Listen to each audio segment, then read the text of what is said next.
Alright, guys. Give me just a second. I had something to do and then I heard some stuff. Well, I'm trying to. Oh, let's do it this way.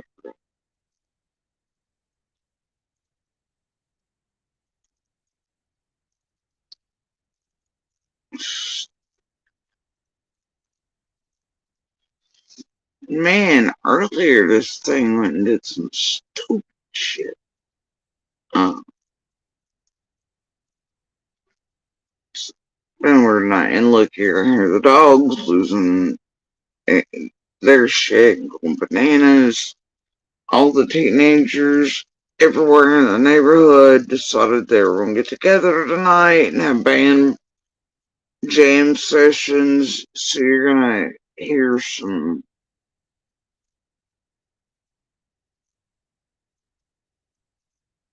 attempted synth music. I'm not sure what they've been going for the past couple hours, but hey, they're having a great time. And that's all that really counts. It's had me smiling. I've kind of enjoyed it. I thought it was cool. But, so we have attempted jam sessions of all the teenagers getting together on, weirdly enough, Wednesday night. And the dogs are like, excuse me, and such. And I'm turning supers off because of what I'm about to. Alright. So anyway, I don't think they're good option. Alright. So, wow, really? Okay. I also see that all of them tonight are running hot with the whole mass pew pew situation, while they all didn't care about that too. I noticed a couple of these creators as I was coming on, including Floppy, several others, pretending to give a flying shit about mass pew pew situations. Right? And I'm like, bitch, please. They have held the hand and licked the butthole of a dude who meets all criteria for that, who has fantasized about it and spoken out loud the urge to do that to other human beings. And they've hidden it, and they've cleansed for it, and they've played pet wranglers with it, and so now they're gonna miss me with that, with oh my gosh, and the pew pew situation with the mask. Oh gosh, we care about victims and we care about catching these people. I don't tell you over here, this place, they're wild. They care about potatoes, but they'll prop up a dude that'll do that to the humane children, etc. They care about the animals, but they'll prop up a dude who beats, abuses, and harms animals. They'll say they care about child abusers. They'll prop up a dude who abuses children. They'll also abuse children with them. And a dude who has vocalized and fantasized about mass pew pew situations and has the ability to do so, but shit. I've been saying that for 2 years. I ain't nobody paid attention yet. They won't. But hey, if ever that one actually, does that, I don't want to hear one of anybody who's ever come through his rooms or all the LE I told anybody. I don't want to hear it. I don't want to hear it from anybody. Not ever. But all these creators, not including Floppy, who have played with certain monsters, who have fantasized and vocalized and made all criteria for becoming a pew viewer. Well, yeah, want to eat shit. Keep eating shit. Oh, anyway, monsters are as they are. Hashtag K. Whatever, right? So anyway, um, oh, I hate the way this looks. It's terrible. Mm.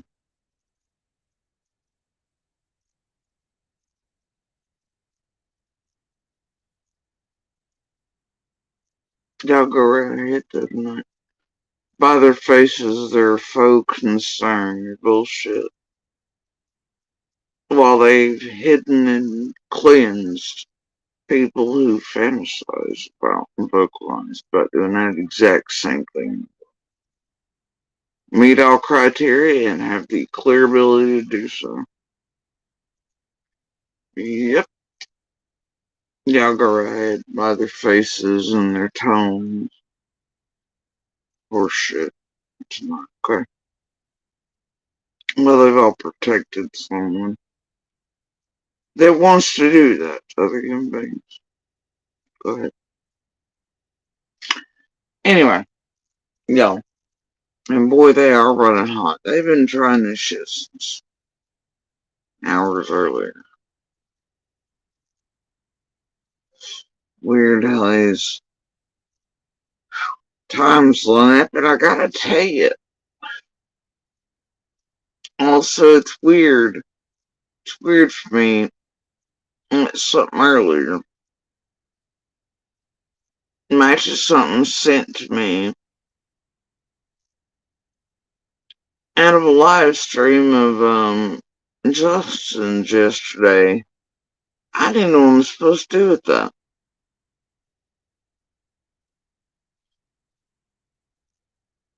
Like, am I supposed to like report that? Compile it? Am I supposed to be like, oh, I'm shocked? Am I supposed to go off course, think about it overly much, get distracted?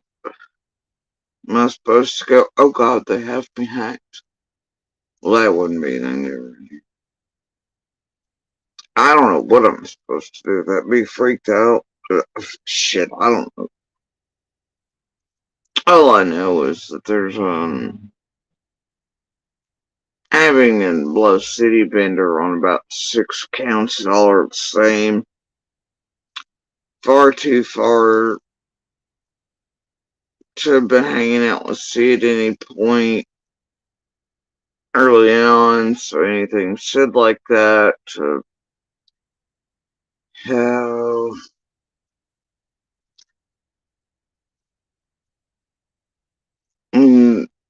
them would not have been in person, it would have been after, and probably have fucking made up what they were hearing. Dates would depend on all these things, you know. I don't know. I'm supposed to make all this think. And nothing, 40 on raincoat, a bunch of goofy or manufactured, who knows what's a thing. And go off course. Hell, I don't know. Not really concerned with it. A good try, though. I don't know what to tell anybody about all that. We'll see how that shakes out.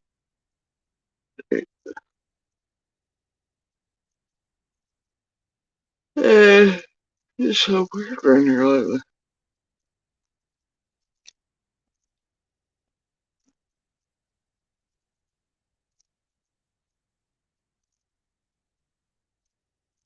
Can y'all hear the music?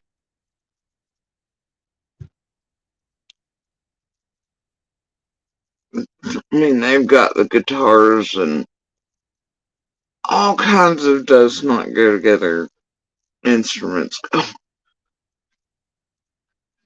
They're trying though, and I find it kind of adorbs and sweet, and nostalgic. All the good things. That's why I don't care if they jam out till dawn in the morning. I'm glad they can do that. Their teens, they got the energy. I don't know. More power to them. Anyway,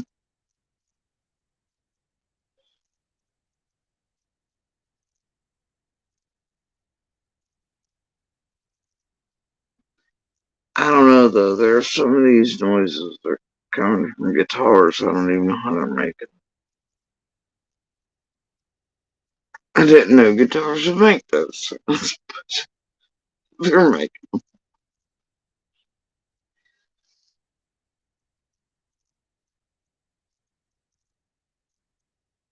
Anyway,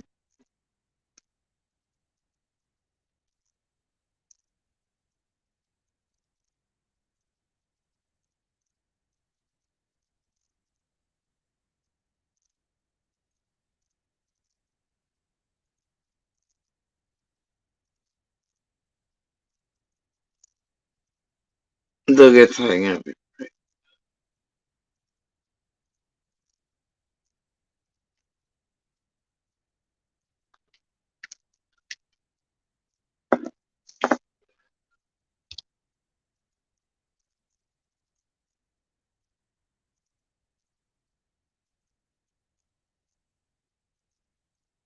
Before you know it, they'll be flowing Kenny Wayne Shepherd or something. Them all. It's the next Flea, the next Kenny Wayne. It's right over there. I just know it. Kid you not, one of them carried in a tuba. I'm like, how the hell do a tuba, guitar, drums could be? I don't know. They had a plan and they went with it. So anyway, um,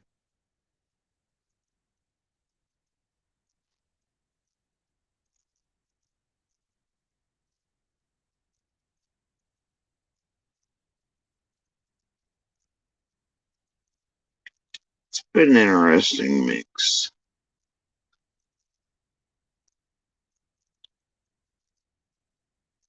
All right, so let me see.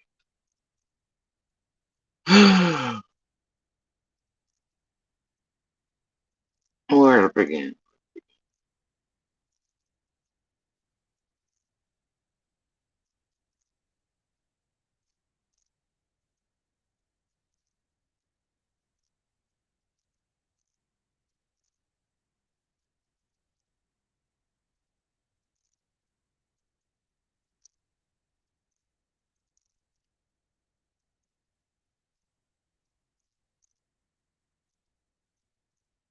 Where to begin?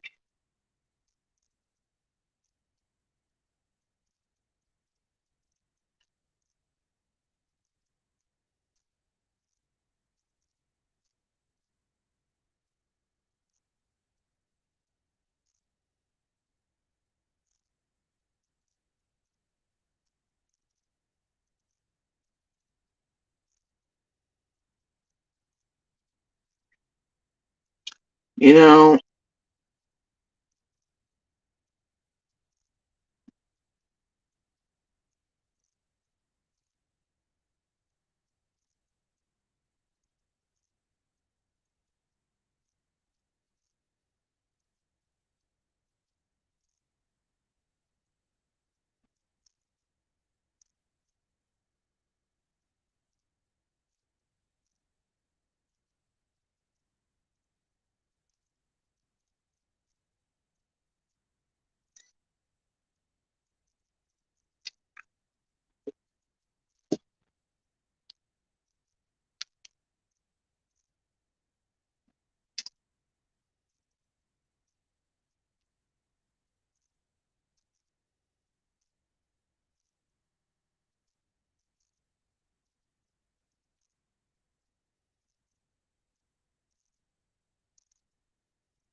GoGo Smart Wheels interactive playsets drive early learning fun.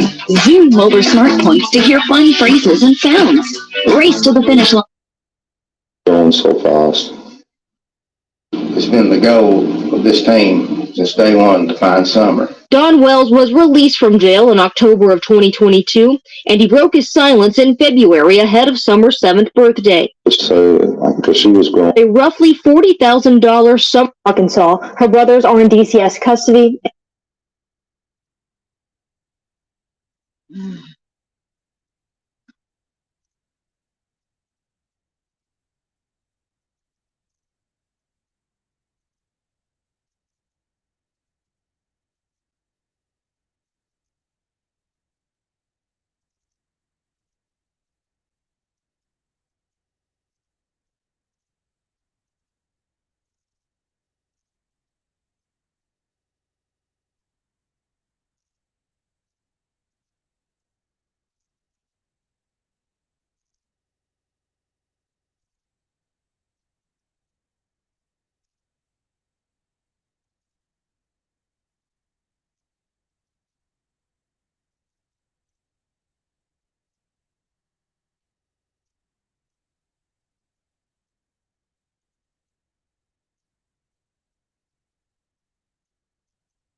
I hate it when they do that.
Really?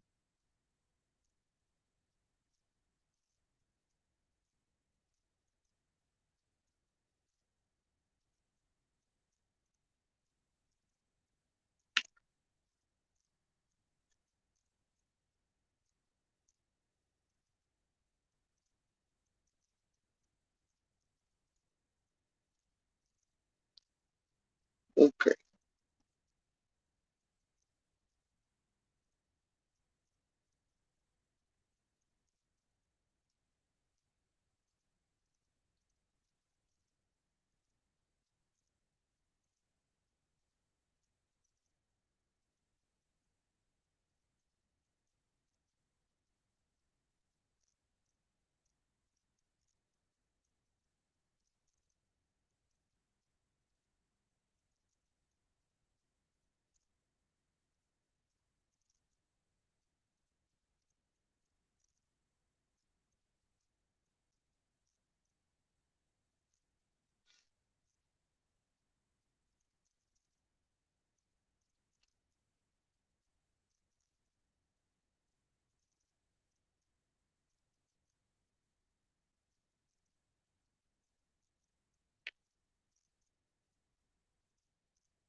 I know I can do better. Bet. That's painful. Walked you through what has happened since Summer Wells disappeared the night of June 15th. But for the first time, All right. Let's see.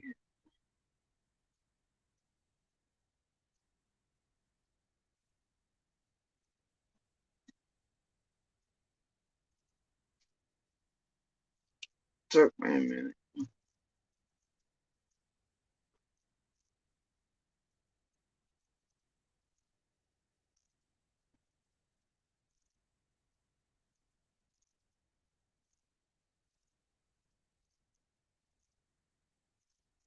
Smoke.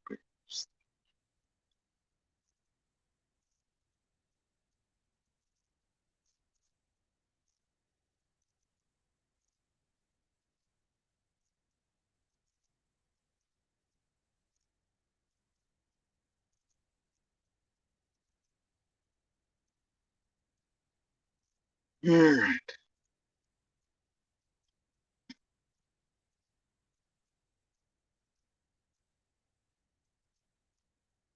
I think this is it. I think this is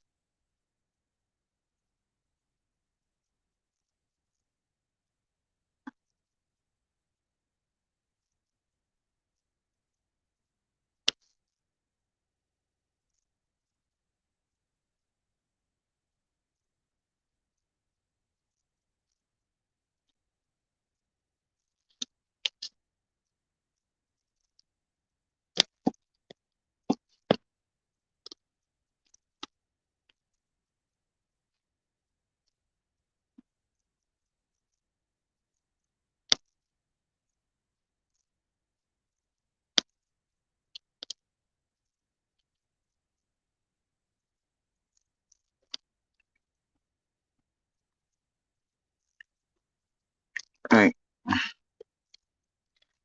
Okay. We walk you through that day with her mother.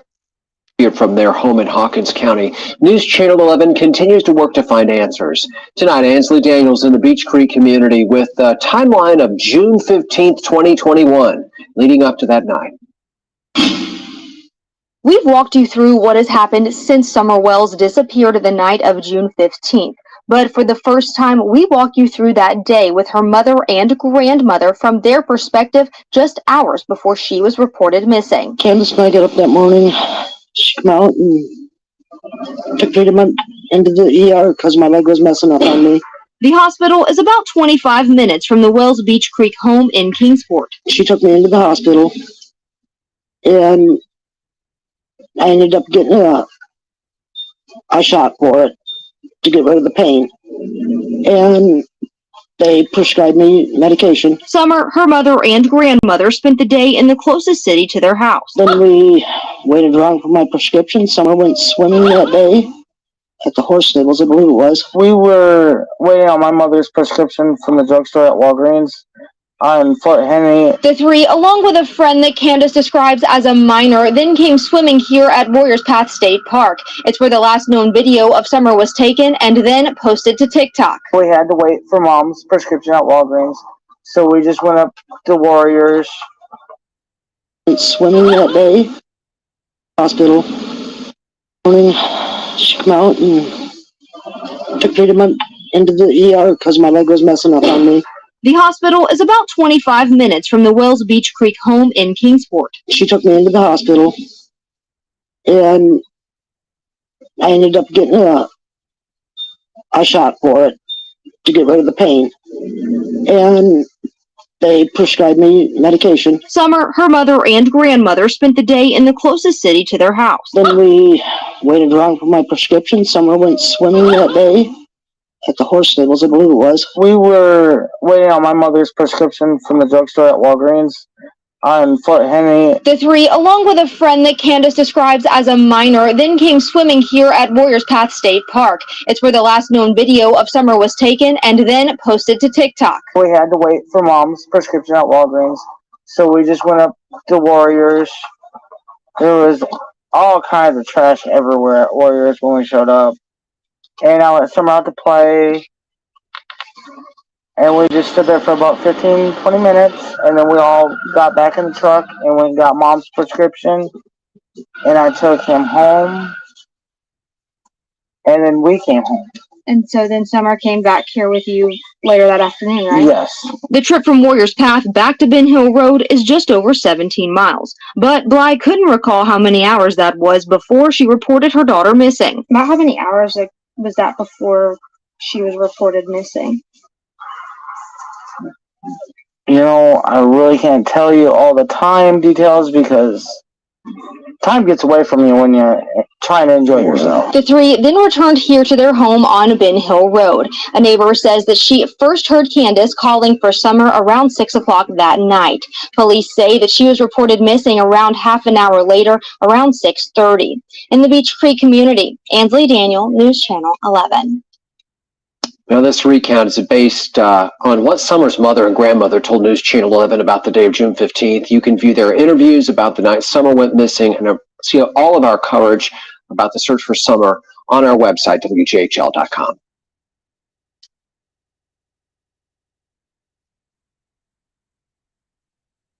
Now, Welcome.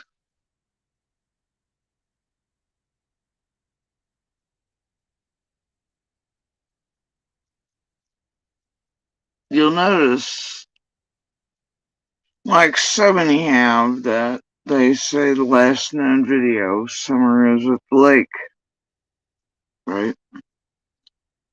But yet they put the picture of Summer, right, from the back seat. But they don't play the video of Summer in the back seat, right? They don't do that.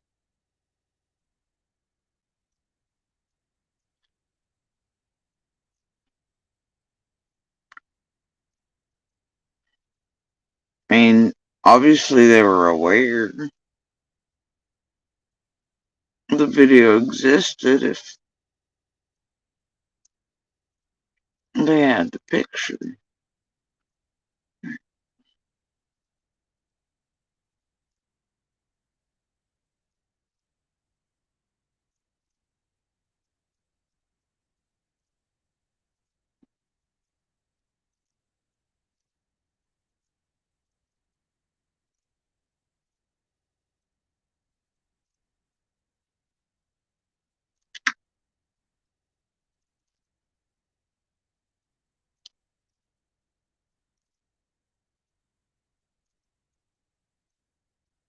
You know, this picture that they share multiple times.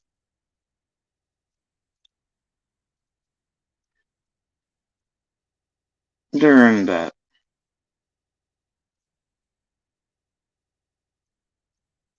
broadcast.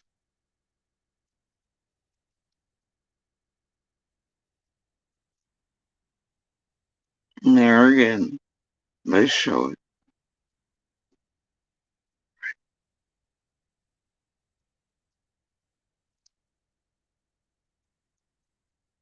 There again, they show it.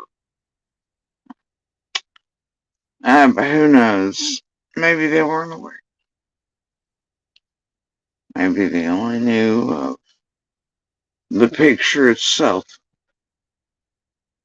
Right? I don't know. I'm gonna say nope. But it's just a guess. What reason is there for all that? I don't know. I don't know.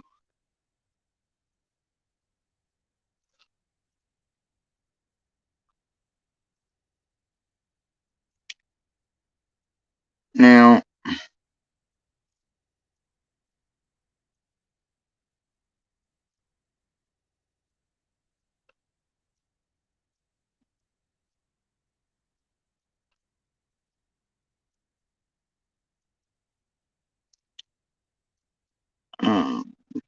let's.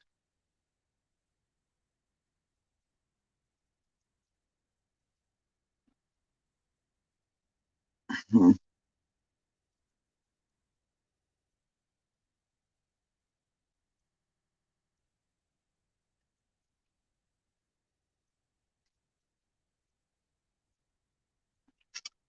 You say a picture is worth what? A million words, right? Maybe sometimes that isn't. I don't know.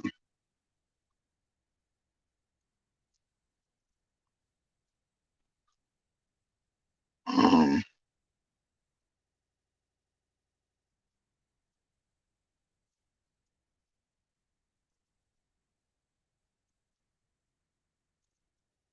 Now, if you have or took screenshots of some of the earliest coming out of the actual picture that goes along with that video from the back seat. A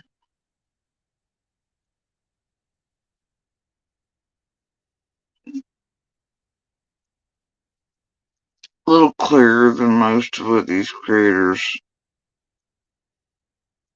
pass around.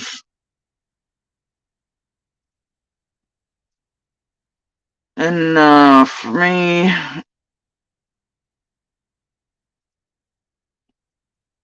in some of these groups, when our neighbors would open them or open our Facebooks or anything like that, because of who we were, where we were, whatever, right? They were some of the first things to hit us. People had doctored, done some of the grossest things with the video, the pictures, and it horrified me. And it took me a very long time to be able to even watch the vid,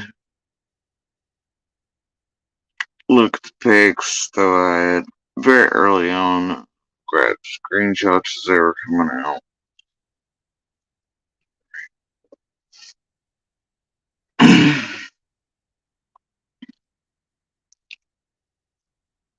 Now, I don't want to dox this person in this group, but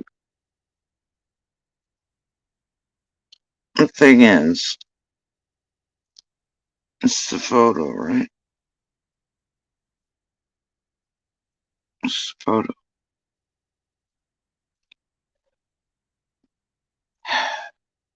Without any tampering. It's the photo. The box wedged as tight as it can get against the door. The milk jugs stacked, one on its side and one to wedge itself in a weird way. Almost like the box is used to prop up the milk, and that one's used to prop up this milk jug, so that Summer can lay intentionally on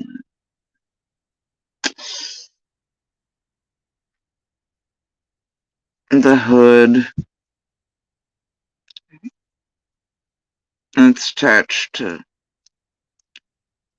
her little jacket for the outfit. For some reason, laid on her little shoulder, not under her head, to cushion just a little bit or anything. Nope. And the jacket's not necessarily twisted. So I don't know if that's one of those snaps or zipper hoods that you can do whatever with, but for some reason it's laid on my shoulder. Right. Neat as you please. No twisting of the collar. Of course, there's the fence post here. Right behind her.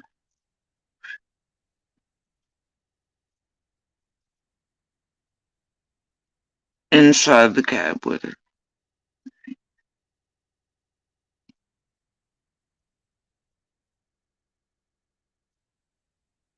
I don't know, man.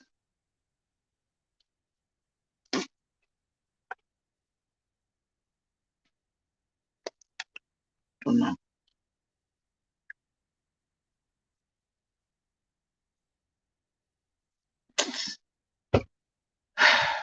What's strange to me is I've not tampered with. Maybe just maybe this right here. And how maybe, just maybe, the curve of this right here.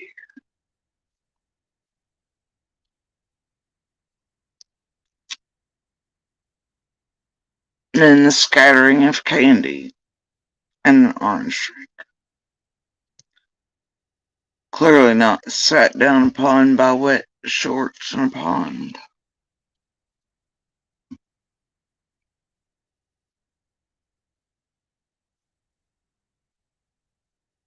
Maybe one doesn't need some dangerous stick or a rock and pond. Yeah.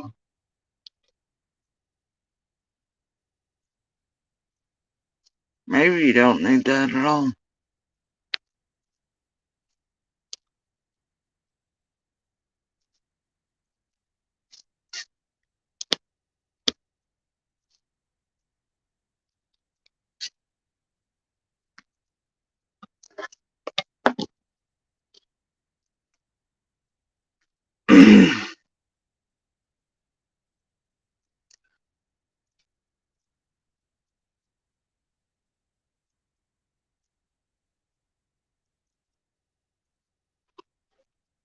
Maybe sometimes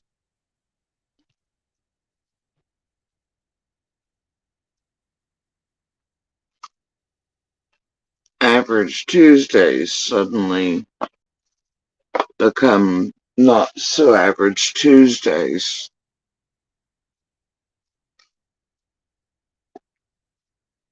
In the blink of an eye.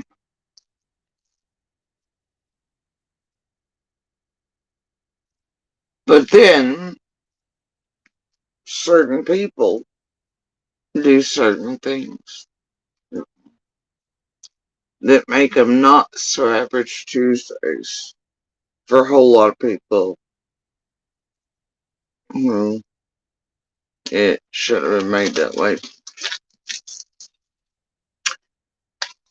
I don't know.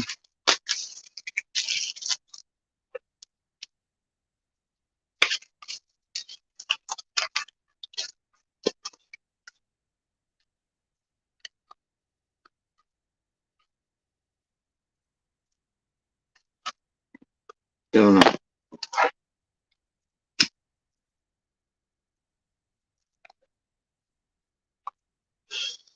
And like I've said, no matter what, certain folks be acting the same exact way, no matter what. So it's always chicken and the egg around here, right? Just thoughts. But then you see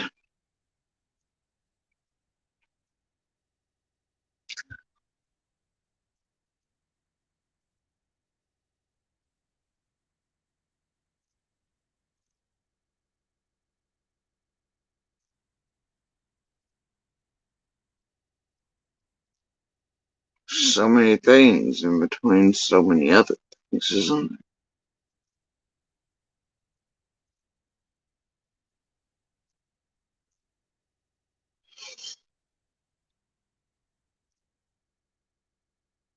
Yeah, but milk jugs are on the left. Milk jugs are in the center. Milk jugs here, milk jugs there, here milk jug, there milk jug. None of the milk jug makes sense. Right.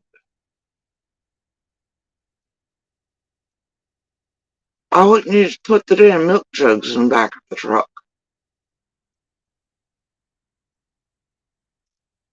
Where clearly you think all the rest of these tons of groceries to carry in would be, since they're not in the seats too, or piled up or to be seen anywhere.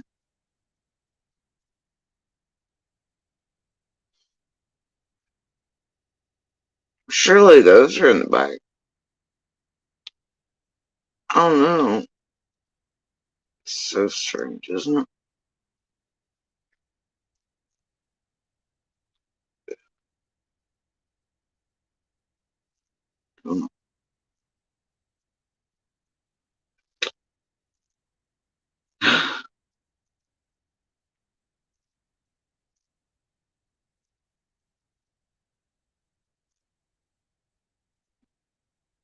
Just thoughts.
like it. Yep, it's fine.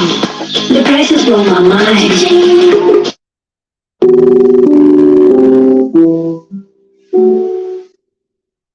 I hate that music.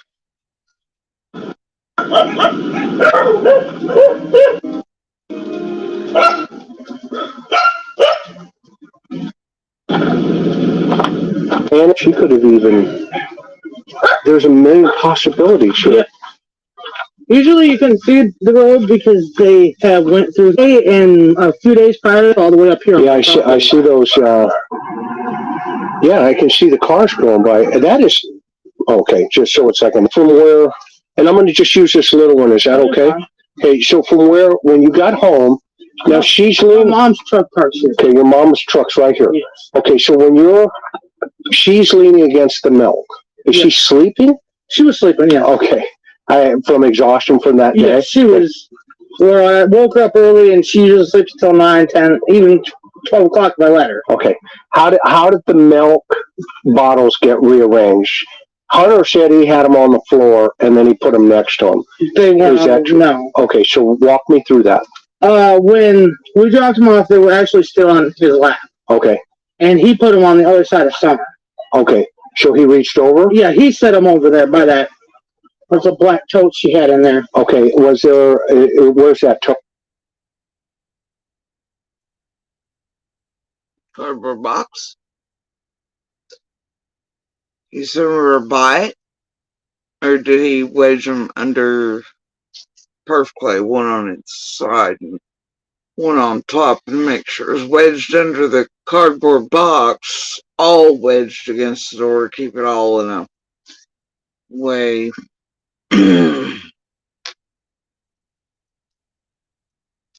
Carrying on. I think actually my mom's got it still in her truck. It's got a bunch of cracks and stuff in it. Okay, got it. And now from when you pulled up, and did she just fall asleep next to that? She fell asleep, I'd say maybe 5 minutes on the road. Okay, got it. And then, so walk me through, you get home, you take the groceries inside. Is Don home, by the way? No. Okay. Actually, I parked the truck, and I opened both doors. It's really hard with this lawnmower it is. But I opened the doors up, and I shook her. I said, wake up, we're at home. She jumped up. She opened both the doors. Still don't know why you'd open both the doors. There's none of groceries present to have to open up both the doors. No groceries to be seen. If you open up the one door, the milk jugs are wedged under. Oh, with a box that's wedged between them and the door. Well, that box and the milk jugs are going to fall straight the fuck out of that motherfucker and into the driveway now, aren't they? Just open both the doors straight up.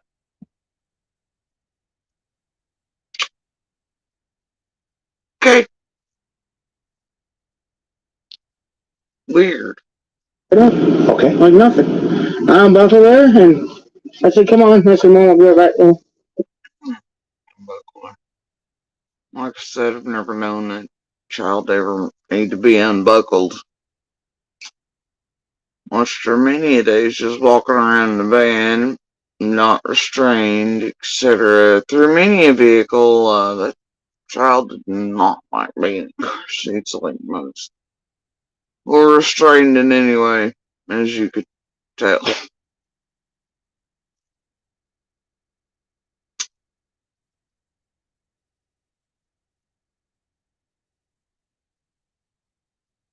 Yeah.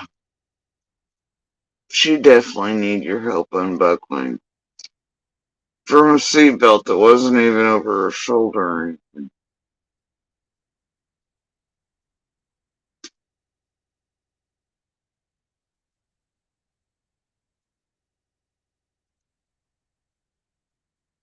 Okay.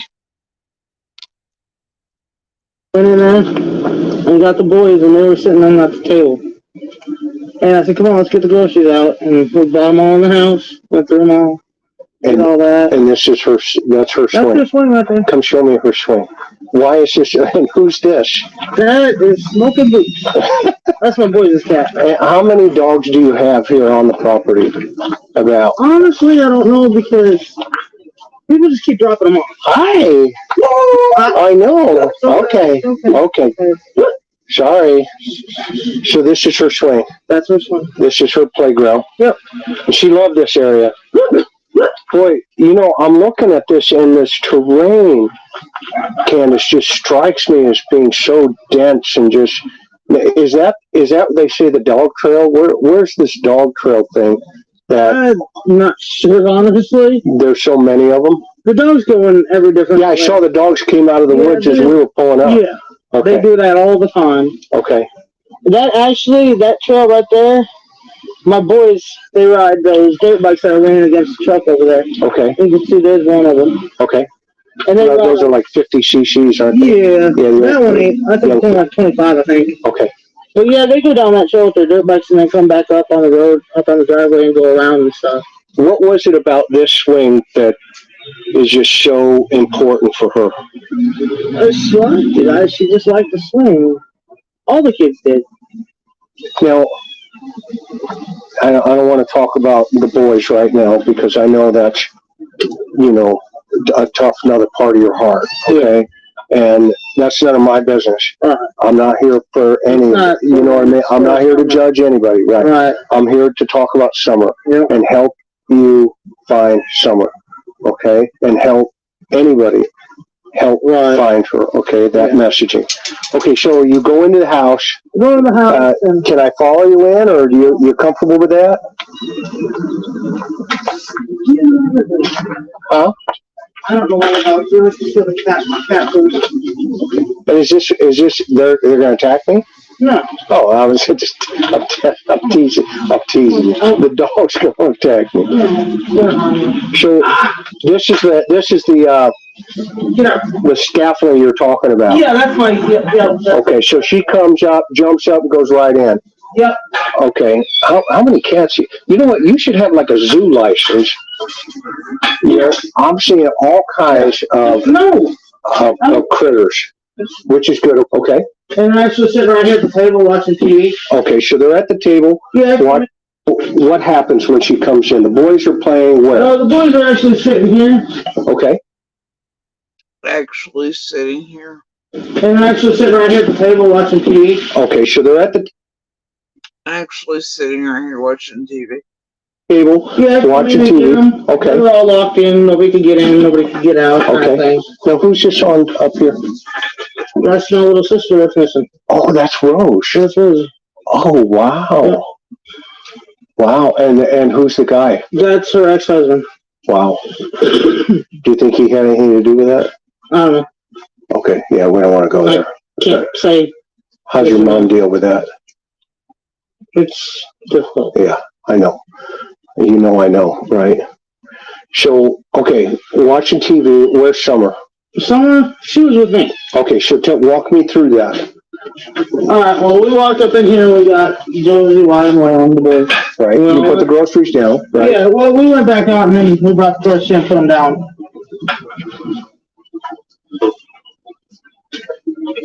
And then Mom, she went and took her stuff to her house, put her stuff away. Okay.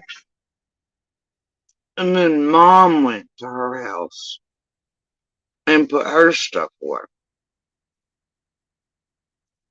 Okay. And then, of course, me and someone went back over, put our stuff away. Okay. You went back in? Yeah, me and someone went back in the house. And then we were just doing normal stuff. Okay. On the house like we normally do. And I come out, Mom was sitting there, I come out and I'm standing here. Okay. I'm like, what are you doing? What are you staring at? She's like, these plants, I gotta get them transplanted. I was like, well, someone will help us, so I went back in. By that time, she was sitting on the floor playing with the toys. Right here? No, in the kitchen where we were just at. Okay. She was actually sitting on the floor playing with the toys at that time. I said, she was actually sitting on the floor playing with her toys at that time.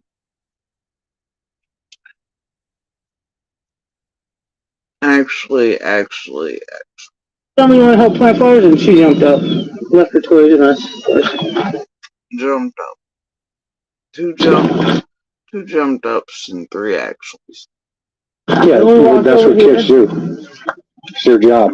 What? Right? We walked over here and we transplanted these cactuses from the little pots that they were in. We transplanted these ones here into this bigger pot and that one into that bigger pot. And then she took the rocks that we've gotten from different gem mines when we went up to Gatlinburg and stuff. Okay. And she's the one that spreaded all the rocks around in here. And then she put her puppies in here. She wanted Chase in there, you know. Okay. That's cool. Where are those puppies now? What do you mean? Oh, the little puppies. The real ones. Yeah, these little. Oh, yeah, those little guys. Oh, that's Paw Patrol. Yep. Yeah, that's the police one. Yep, that's Chase. He's always on the case. Okay. Okay. Oh, I see another one over here. She put them in there. Yep, you're on the cactus. Okay. Don't take those out, okay? No, I leave them right there. I know. No, we went in my mom's room. We can't get in there. Yeah, that's fine. Went in We there. went in there and got some candy and stuff. She gets from grandma. Okay. And I said, well, I'm going to go back over to the house. She wanted to go back, so I said I'd go back, you know. Okay. And I brought her, I literally walked over to here.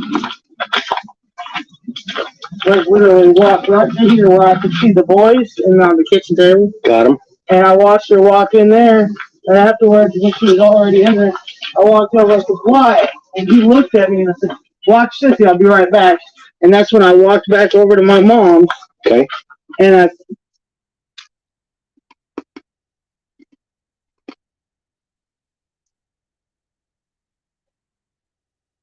Once again, she asked one. But somehow all the boys. It's fine. was fixing her brace and stuff like that. And I said, well, Mom, I gotta go back. Hi. And he looked at me and I said, watch this, I'll be right back. And that's when I walked back over to my mom's. Okay. And I was fixing her brace and stuff like that. And I said, well, Mom, I gotta go back over with the kids. And that's when I come back up into the house. Okay. With the boys. Okay. Ha! So she come back up into the house, the boys. And right before that, she only yelled at one to watch them, right? I don't know, man. It could be taken a couple different ways. Okay. You walked into the house. Well, I walked into here.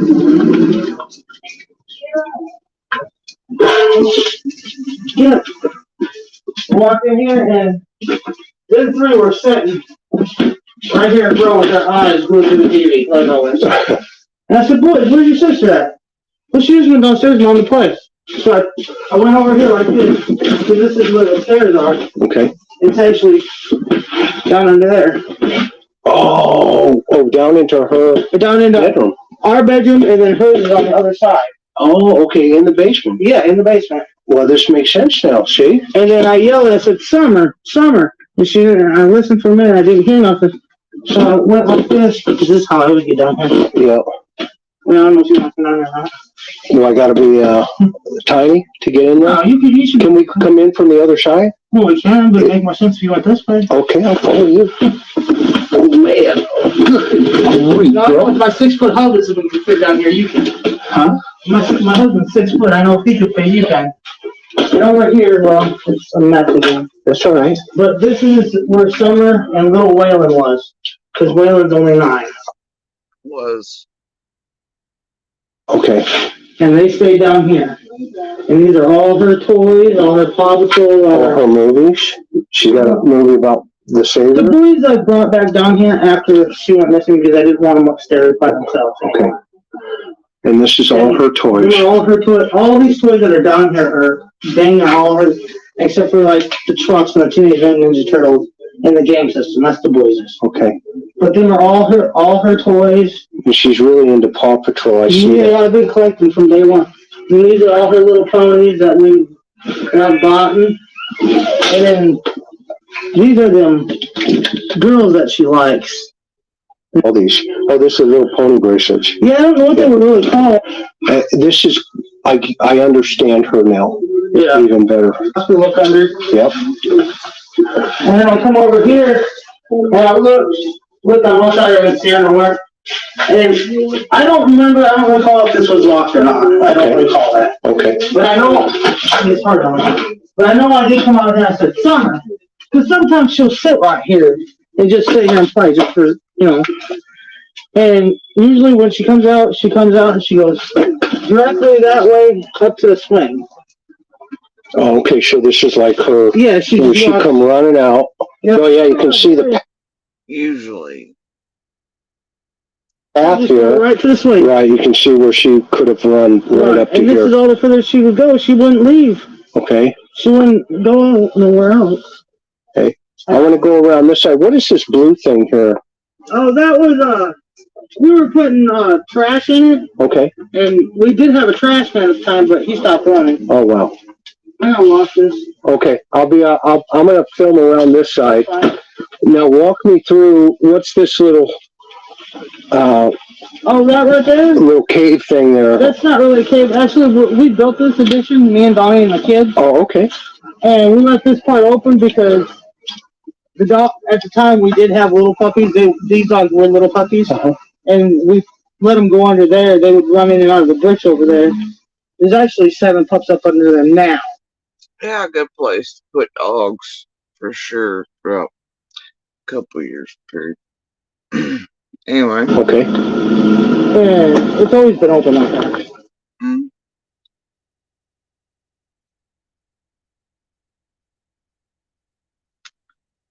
Anyway.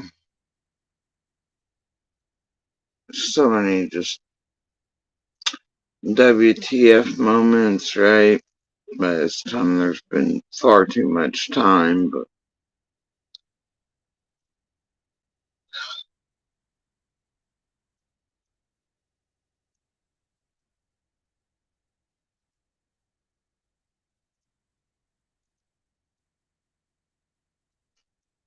Well, I woke up early and she Had him on the floor, and then he told him, what do you have here? It's like the swing. All the kids did. That's okay, and help. What with that? They're gonna attack me? Okay. And they're actually sitting right here at the table watching TV. Okay, so they're at, oh, wow, right. So, Yeah. And then Mom, she went, took her stuff to her house, put her stuff away. okay, And then, of course, me and someone went back over, put our stuff away. okay. You went back in. Yeah, me and someone went back in the house. And then we were just doing normal stuff. Okay. On the house like we normally do. And I come out, Mom was sitting there at the time, I come out and I'm standing here. I was like, what are you doing? What are you staring at? She's like, these plants, I gotta get them transplanted. I was like, well, someone will help us, so I went back in. By that time, she was sitting on the floor playing with the toys. Right here? No, in the kitchen where we were just at. Okay. She was actually sitting on the floor playing with the toys at that time. I said, somebody want to help plant flowers? And she jumped up, left her toys and us. That's good. Yeah, that's what kids do. It's their job. What? Okay. We walked over here and we transplanted these cactuses from the little pots that they were in. We transplanted these ones here into this bigger pot and that one into that bigger pot. And then she took the rocks that we've gotten from different gem mines when we went up to Gallenberg and stuff. Okay. And she's the one that spreaded all the rocks around in here. And then she put her puppies in here. She wanted Chase in there, Okay. That was cool. Where are those puppies now? What do you mean? Oh, the little puppies. Yeah, these little. Oh, yeah, those little guys. Oh, that's Paw Patrol. Yep. Yeah, that's the police one. Yep, that's Chase. He's always on the case. Okay. Okay. Oh, I see another one over here. She put them in there. Yep, you're on the cactus. Okay. Don't take those out, okay? No, I leave them right there. I know.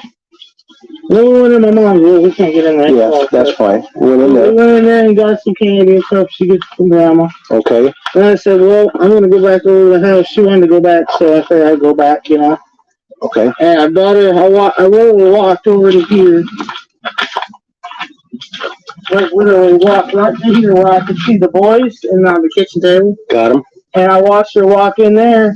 And afterwards, when she was already in there, I walked over and I said, why? And he looked at me and I said, watch this, I'll be right back. And that's when I walked back over to my mom's. Okay. And I was fixing her brace and stuff like that. And I said, well, Mom, I gotta go back up. It's weird. You're already walking back with her because you want to go back. You're surprised I don't want to go back, but then suddenly just you had this urge to what? Turn back and fix knee brace. Yes. After all the things were done, and somebody would go back and rest their leg without a knee brace on anyway. You put it on for them so they can what, go in and rest with it on. I don't know. Anyway, gotta go back over and fix Mom's knee brace. And then I turn around 2 minutes later. Summer's just gone. Nowhere to be seen, right? Until says, here in a minute. Nowhere to be seen. There's that in the other room. Oh. I think the one, she's just gone, is nowhere to be seen. Anyway, I gotta tell you,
Okay.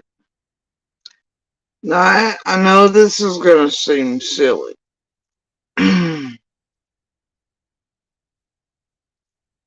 The way I'm about to do this.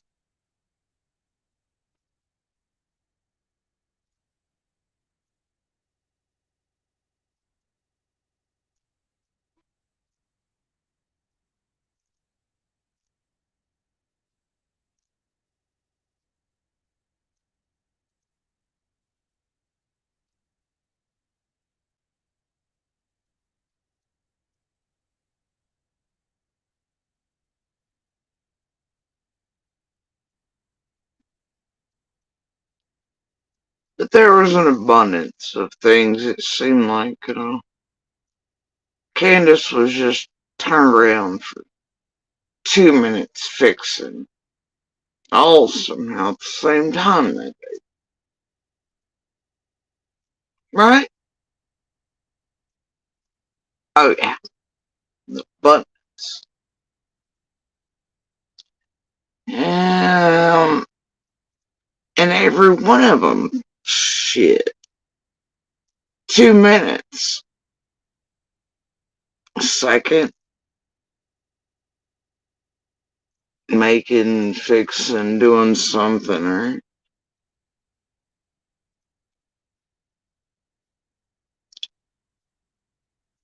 Even seemingly inside with her.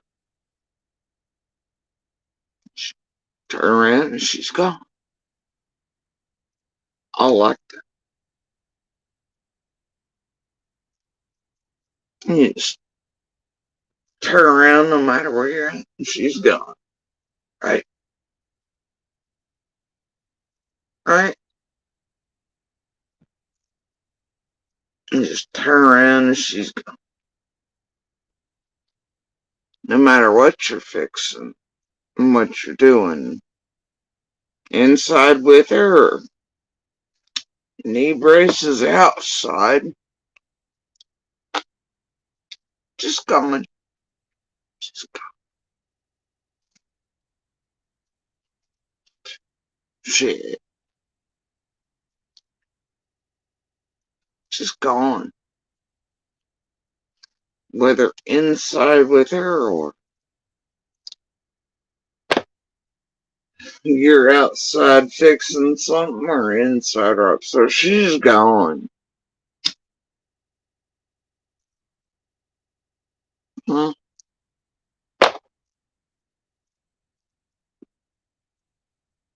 Weird. I don't get it. Never have. Not since the earliest minutes and hours. Everybody in the community spoke and whispered. At least to one another.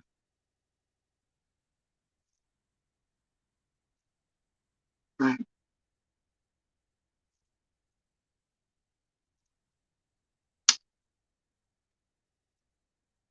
Weird.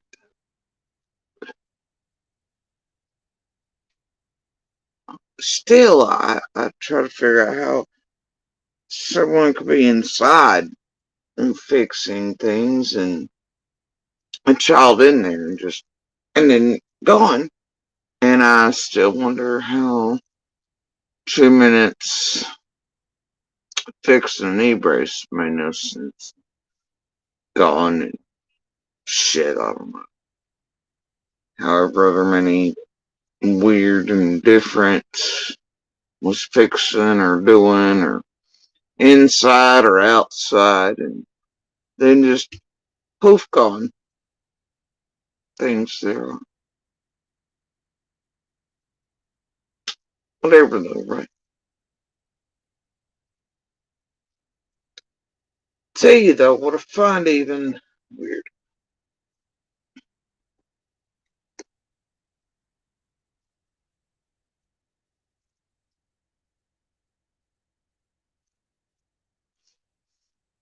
Find even weird.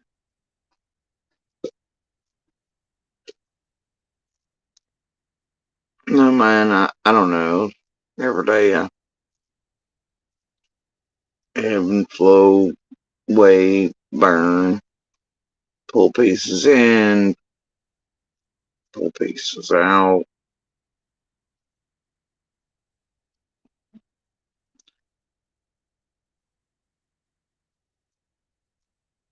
Multiple fires, multiple what ifs. Still people higher up on my list. I work for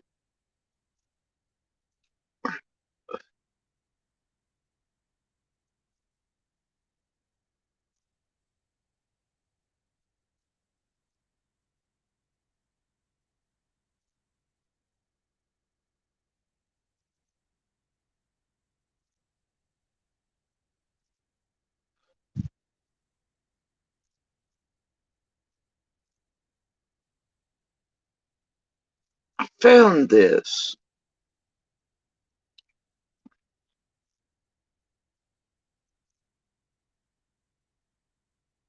And I still find it odd what I heard the other day. Who knows whether it's bullshit. Anything came at any point really is liable to be bullshit. Chaos, mud, jello, but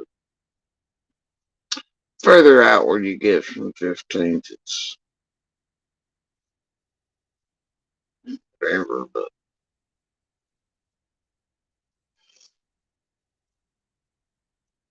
in the piece I hear the other day where Candace says her only regret or one regret was calling Dawn first before police. I'd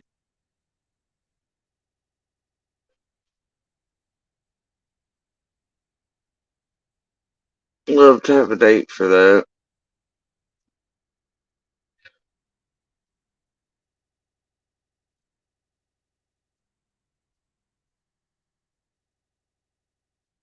Love that.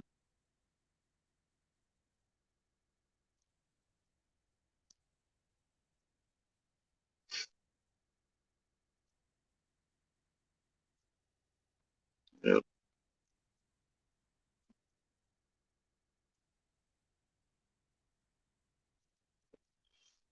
And that too can be taken as nefarious, but maybe her just implying it wasted a minute or two or whatever.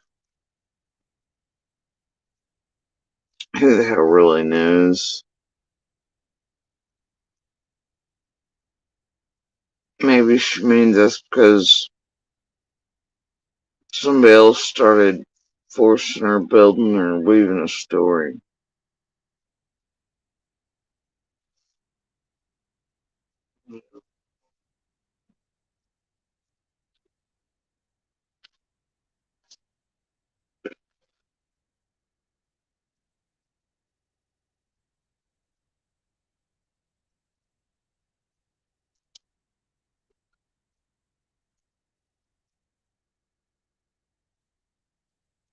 But then, see, it's already maybe too late because somebody else is running amok everywhere, saying the entire total opposite of what was said later. I don't know. Kind of fucked up the narrative. Right? Story later on. That's fine. I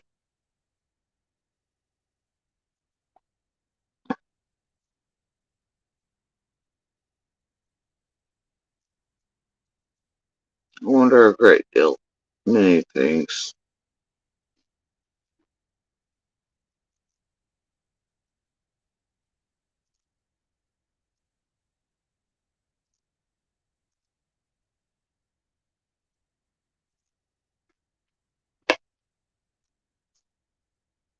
Every day I'll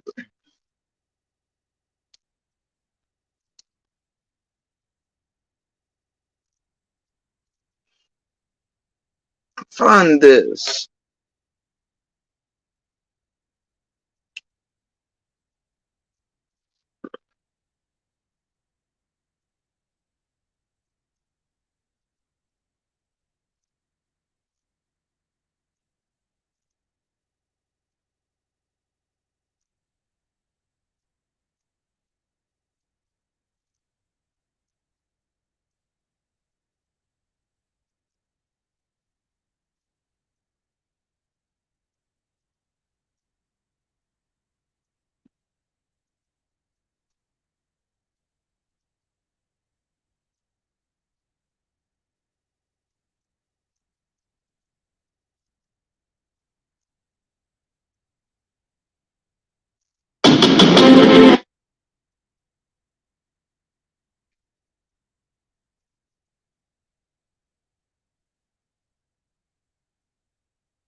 Well, Junebug, I don't know what to say to that. Because Narcissus there has a real problem.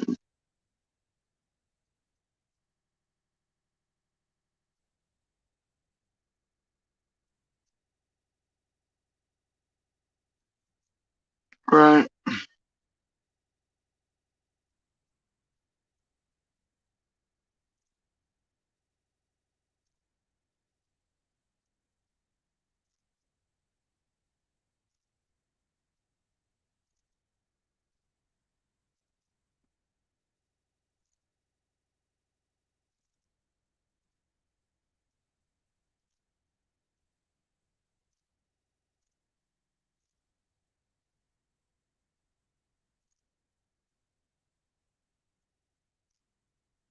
Yeah, Junebug, I think we're all aware of that.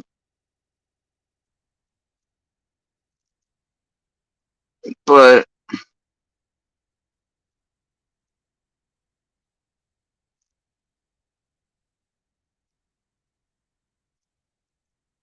you also have those that sit back and watch.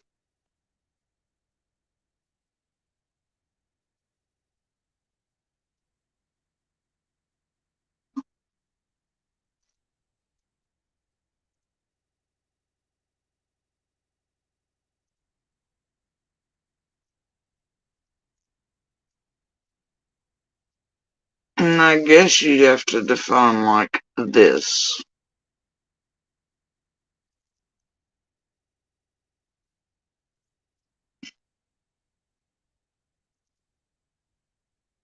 And I don't know where it would fall.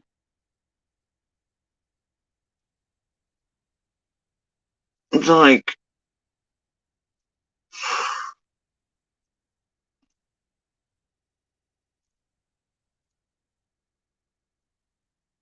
that one loves watching itself, lies to one media camp while using a chaos machine.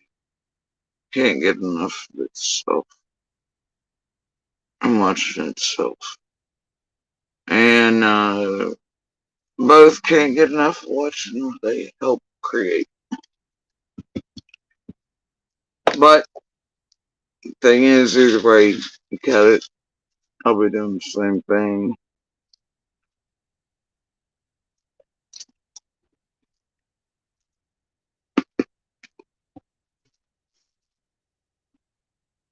Definitely first out of the gate, though, right? Within hours. All over the place. Using it. Then watching itself. And I don't know. But whatever.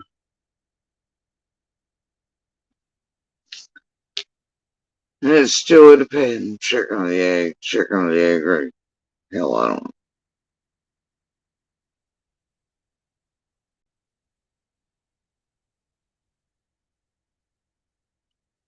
Anyway.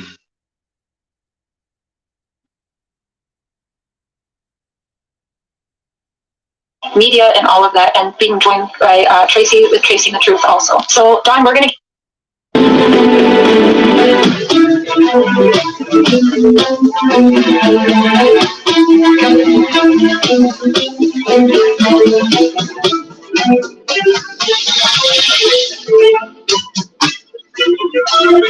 Thank you very much to Dawn for doing this. This is Now, after watching this or not, I realized this was taken from part of the pieces out of the. I believe part of the pieces are in here from the interview this narcissist was watching himself and about killing us on that drive that night, right? And in line and making chaos and everything on purpose.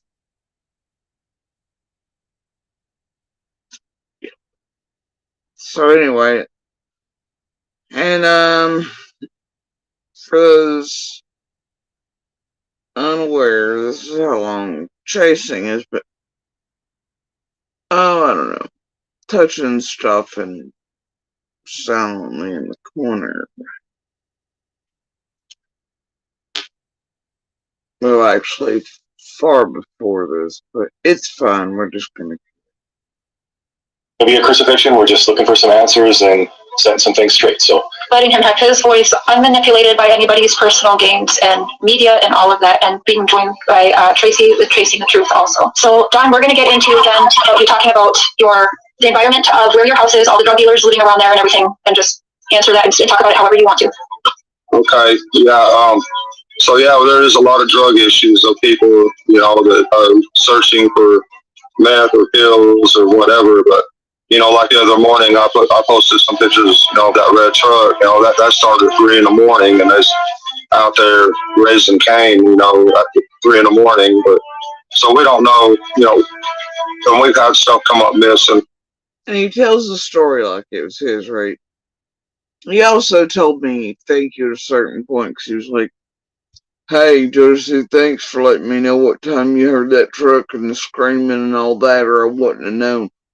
I didn't know he'd come over here and told these people what time until he back killed us on the drive and all that. So, yeah, anytime you gave these motherfuckers anything, they're straight to YouTube with it, apparently. And then Don will tell it like it's his own thing, and he was in all the things, and he was taking care of all the stuff, and he's the one, whatever. I don't know, man. He just intakes and quickly, and a lot of times, like I've said, we'd all be chatting, we'd think these idiots were fully aware of something. Hell, we didn't know it was like something not to say or anything else from, and hell, the rest of everybody knew weeks prior to these dipshits, apparently. But I don't guess they're being told anything about the rest of us for, I don't know what the hell was going on over at them. But you'd be in conversation and say something, and they'd be like, "What?" And be like, "Uh-oh." And then you'd be like, how in the fuck do they not know? The rest of the community knows. Hell, we're all told or talked to by LE or each other. How in the hell are these idiots oblivious to something that everybody else knows? But as soon as Don would hear something, he wouldn't even wait on the full anything to be said, and his ass was like somebody lit on fire. Straight up the hill or straight in the vehicles wherever he would go, and turns out the whole time, every time he got in it, like he would run right to YouTube, but even if he didn't get the whole thing and he'd spit it out, looks like. Just, some of us touch shit and see and hear for the first time. Right to YouTube he'd go. And half the time he'd play games with it, put it out wrong, all this other shit. No idea why. Other than chaos and mud and jello.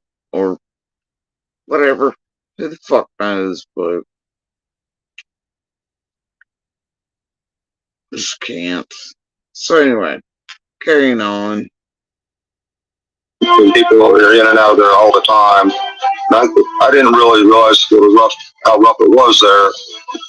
Yeah, there's a lot of people that come around, constantly, day and night, all hours of the night, looking for pills or whatever. Meth, I don't know, but yeah, we see that a lot. Like the picture I posted of the little red truck. He got stuck there at 3 a.m. and they're yelling and screaming since 3 that morning. So when I went to work that morning, that's the first thing I was dealing with. But and then until the police showed up, yeah, that's pretty common in that area. A lot of rough characters around, for sure. How did that tip come into play? Was that you that brought that up because you saw the red truck, or did somebody else bring that into play and tell you guys there was a red truck, or how exactly did the red truck come into the picture? when I was leaving for work that morning, the guy at the bottom of my driveway wanted me to full start his four wheeler. And then the police showed up, and he asked if I could go ahead and pull it over to his truck. So, and the policeman said, "Yeah, Mr. Wells is going over there, you know." And so I did. And when we got there, I seen the truck on the bank of the ditch there, high centered, and I asked the officer, "Says I take some pictures?" He said, "No problem, Mr. Wells, go ahead." And he started asking him for paperwork. And when I went to the side of the truck to take a picture, there was some woman stuck her head out. There was a woman in that truck. And she was like she ain't combed her hair for like 2 months. I don't know, but she just laid back down in there and covered up. But that kind of stuff is constant in our area, and you know, all kind of stuff going on. You know, I think meth is becoming. Well, it always has been. It's getting worse. I guess it's a serious problem. I guess it is everywhere. But Sorry, that was that morning you left for work that happened with the four-wheeler and that? yes, yes. So the police were there June 15th, early in the morning then? Yeah. Yeah, they just showed up because That right there was the moment when he was driving and all that. And I'll make her somewhere in the process, but I was like, did you hear that? They got that fucked up, and I thought it was signal drop, but then later on watching, sharing everybody's, it was clear that she knew prior that was not the 15th, but they both put it out that way. There was not a signal drop. He can understand her. She can understand him. It was put out wrong on purpose, maybe? Not both. Whatever.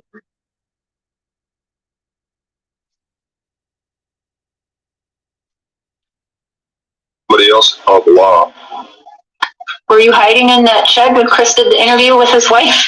Or with your wife?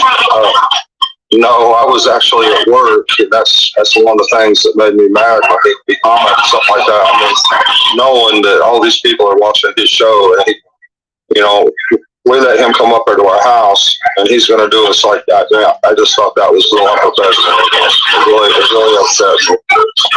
I think there's a lot of speculation, and there's a lot of people talking to him, you know, and it's unbelievable how Facebook, you know, how it is. Can you tell us if they verified that you were at work that day? Did you know if they I don't know exactly what they verified, but, you know, my boss, you know, Richard Tucker, he knows. He talked to me that day. Jamie Killian, he was there. I talked to him for 30, 40 minutes after, you know, that day too. But, he talked to him after, he talked to him, that day too. Earlier on, it looks like in this, he says 30, 40 minutes. Now, and for the longest time, he talked to him between exactly 4:30 and 5:30. So he talked to him for an hour. Right? And he's certain it was 4:30 to 5:30. I don't know, but at this point, he only talked to him 30, 40 minutes. trying to remember, and he was there. I don't know exactly what they verified, but, you know, my boss, you know, Richard Tucker, he knows. He talked to me that day. Jamie Killian, he was there. I talked to him for 30, 40 minutes after, you know, that day too. But after, you know, that day too. He talked to Jamie Killian after, you know, that day too.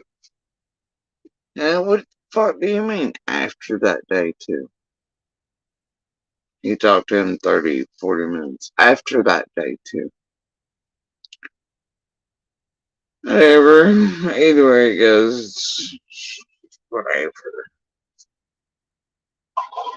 trying to remember, but I think I talked to Richard about 30 minutes before I got the phone call, and then I had to load my tools up and head to the house as fast as I could.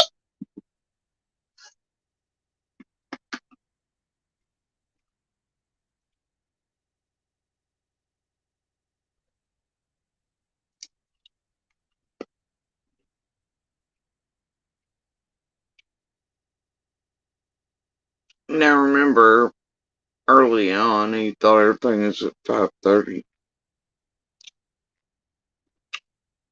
Right?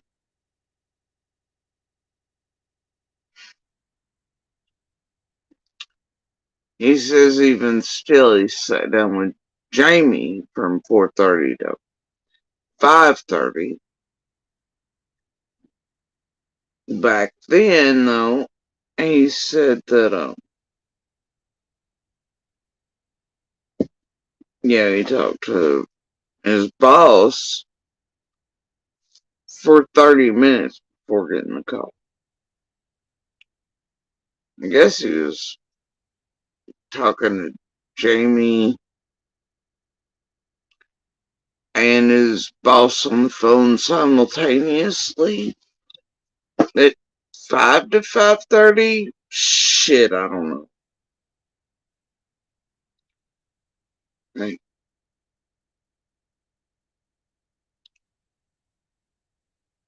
he was talking to Jamie that day, but he was also talking to him after that day. You know what? It's fun. It's all fun. And for some reason, though, when he talked to Candace at Walgreens, and they were just going to wait on the prescription and all that, and it'd be a few minutes, he determined then he had so much work to do that day, he was just going to work late. Right? But by the time he's talking to Jamie and the boss, or whatever the fuck happened, I don't know. He'd already loaded up part of his tools for the day. Then he gets called about Summer, and well, he loads up the rest of his tools, then flies back. But he had so much to do that he was going to work over. No need to go home early if they were going to swim or do something for 10 or 15 minutes. He'd just work over. He had so much to do anyway. So much funky shit, isn't it?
Subaru that day, so I think they could tell by that too, because it's a brand new Subaru.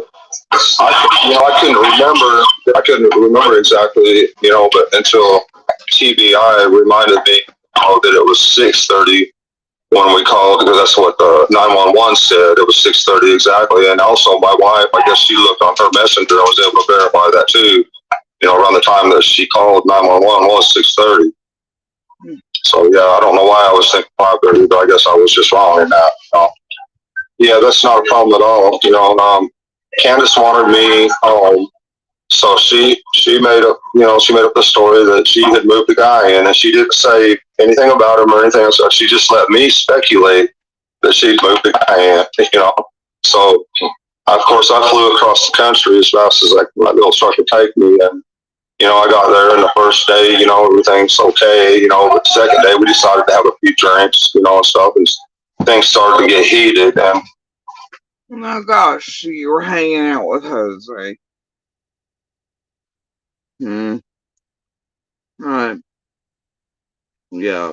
Didn't come pulling in, and there was this whole thing, and sideways from Utah, and never carrying on. Jose, his wife had messed around on him, I guess, and he was kind of taking it out on me with questions and stuff or whatever, but I told him, me and Candace had our problem, and we worked through that and worked it out. And, but she thought that I was in Utah. I was at a party. And that math don't even add up. Oh, there was something happened between y'all, all right? Carrying on. And I told her on the phone that I'm at a party. We're getting something to eat. Me and my son, we got to get going. We got to get. Just like the return wasn't really necessarily about Jose either. None of us knew you were coming back for like the 14th time from Utah. Way before a day or two in advance. We all knew you were coming back permanently. So it's just, you can't make either math that up. Carrying on. Home and get in bed because I had to go all the way to Park City that next day. But what she heard was that I was at a party and I don't want to talk to you, so bye. That's kind of the way she took it, but that wasn't the case at all, because I wasn't doing anything but just getting some food and going home to sleep so I could go to work. But that's not the way she took it. But so that was miscommunication right there, and we didn't know that. So after, but anyway, let me go back to the story. But so me and Jose is getting into it, and he's calling me names and stuff. But every time he called me a name or say something about me, Candace would push me. So this went on for quite a while. Candace pushing me and pushing me and pushing me, and he'd say something and she'd push me. And finally, I tried to push her out of the way, and I was gonna hit Jose. But the last minute, I decided not to. But I guess when I pushed her, she went down and scraped her knee a little bit. So she went, straight away, because her feelings are hurt. So he went straight away and called the cops, and that's how the police got involved. And then Jose told the police that I chipped his tooth, and on and on. And then they told him about the powder gun I had in my glove box, because I keep that gun in there for the safety of my kids. I felt that was important because I knew it was somewhat dangerous around my house, but I had no idea how dangerous it was. But anyway, she went to the judge, and she was crying in the courtroom. So the judge called her in his chambers, and she told him she made a huge mistake, and she just wants me out. And so the judge let me out. He OR'd me, actually, with gun charges. And I thought, because I was facing some serious charges.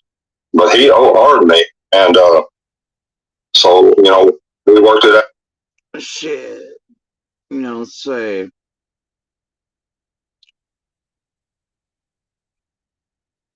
they do like giving their types, whatever, done that way. Out and everything, and I put out to a misdemeanor charge, and me and Candace worked everything out. And then we got to talking back to where I was. There was miscommunication. We didn't she thought I was partying. No, I was just trying to get ready to go. I was at my sister's party, but I wasn't partying. So it was a misunderstanding. But we worked it out and we forgive each other, and that was that. Pretty much. So at any time, did you ever put your hands on push out of the way, move out of the way, grandma?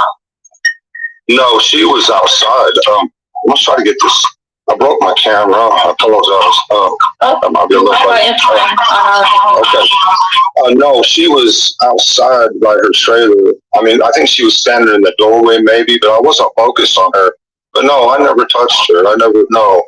He wasn't focused on her.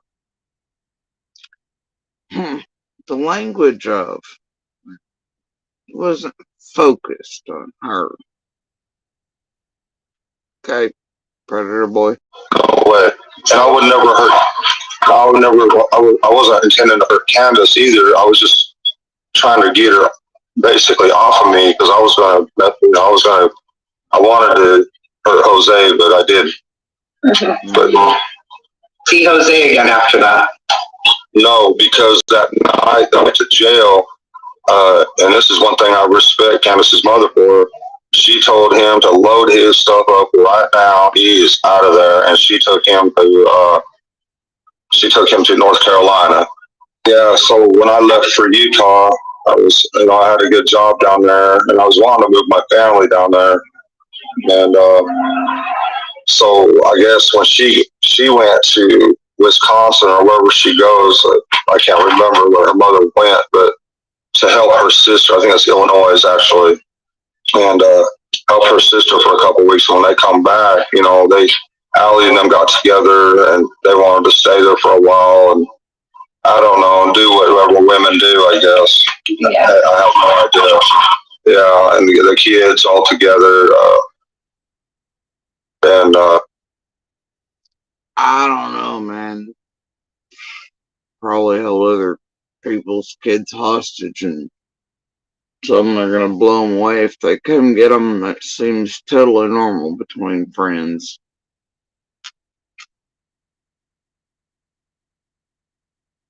Anyway, carrying on. The other two girls that they have there, and Summer likes, them girls and everything, but so I guess I don't know how this Jose got involved or how he ended up there. He come from New York, and so I guess some people dumped him off after they used him up for his money. I don't know, but I have no idea. After they used him up for his money, then they dumped him. I mean, shit though. Wouldn't Candace have been present for and hanging out with him too? While the others, quote, used him up for his money. What they use his money up for, you wonder? Shit, hopefully those weren't frying green tomatoes on plates or anything. The pure white crumbs that comes off of all fried tomatoes where you put your lighters on plates. But it don't sound good, I know that. But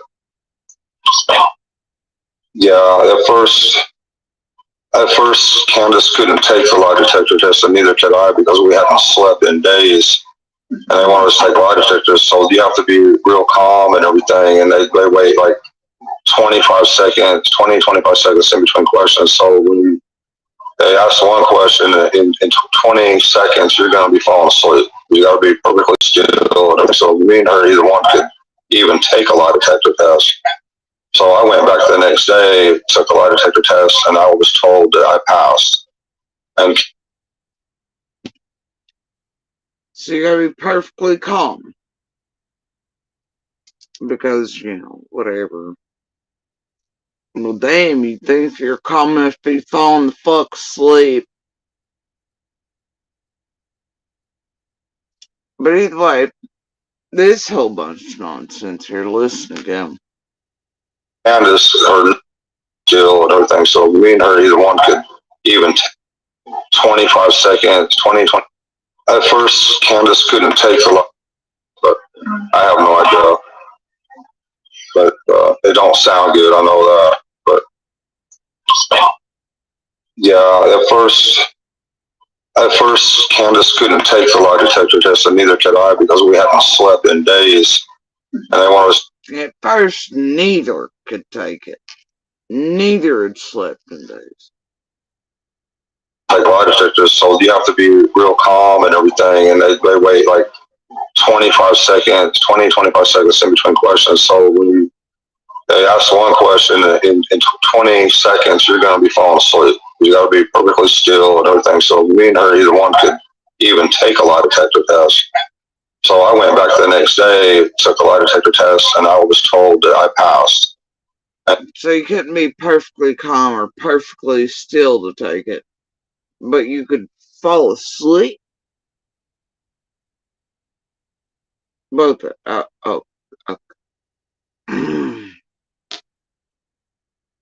Candace, her nerves were so shot and everything that she couldn't take a lie detector test. They had to wait like Friday, Saturday, Sunday, have her come back on a Monday or maybe even a Tuesday to take her lie detector test, and she took it and finally and passed. So we never failed the lie detector test, which is good.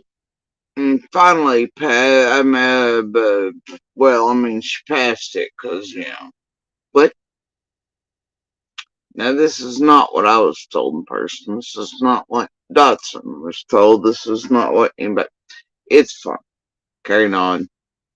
Couldn't take a lie detector test. Did Grandma take one too? Yes, and she passed also. Can I ask how long after? That's weird. I don't guess Cher remembers him saying that, yeah, Granda's passed too, because recently Cher on her channel said Dawn told her that, and they put out just a few days back that Grandis had failed hers or showed deception, is what her and Dawn said on it, on her channel just a couple days ago. I don't know, man. Whatever. After was when did they ask for the lie detector test? How long after Summer went missing did they ask you to do this? Immediately on me and Candace. Yeah. Immediately. How long after Summer vanished did they ask you to take photographs? Immediately on me and Candace. Yeah, that evening and night. Immediately. Wait for it. But so, I think they waited 3 or 4 days maybe, because I know we didn't sleep for the first 2 or 3 days. We couldn't sleep. That's impossible. But then, somehow also 3 or 4 days.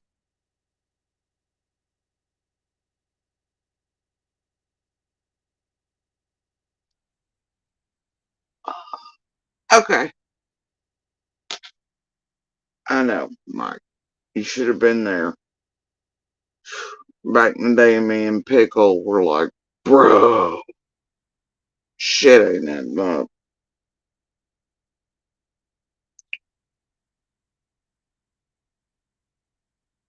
Should have been there. You think it don't add up now? Should have been there then. Carried on. So yeah, when they finally got us calmed down and sit still in that chair,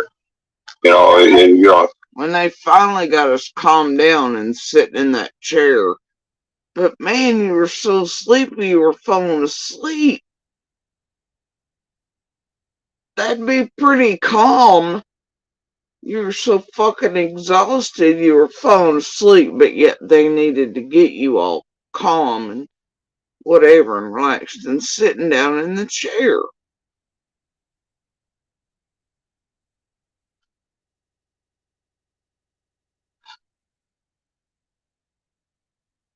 Damn, doesn't this just have that WJHL or Harris cut feel to it?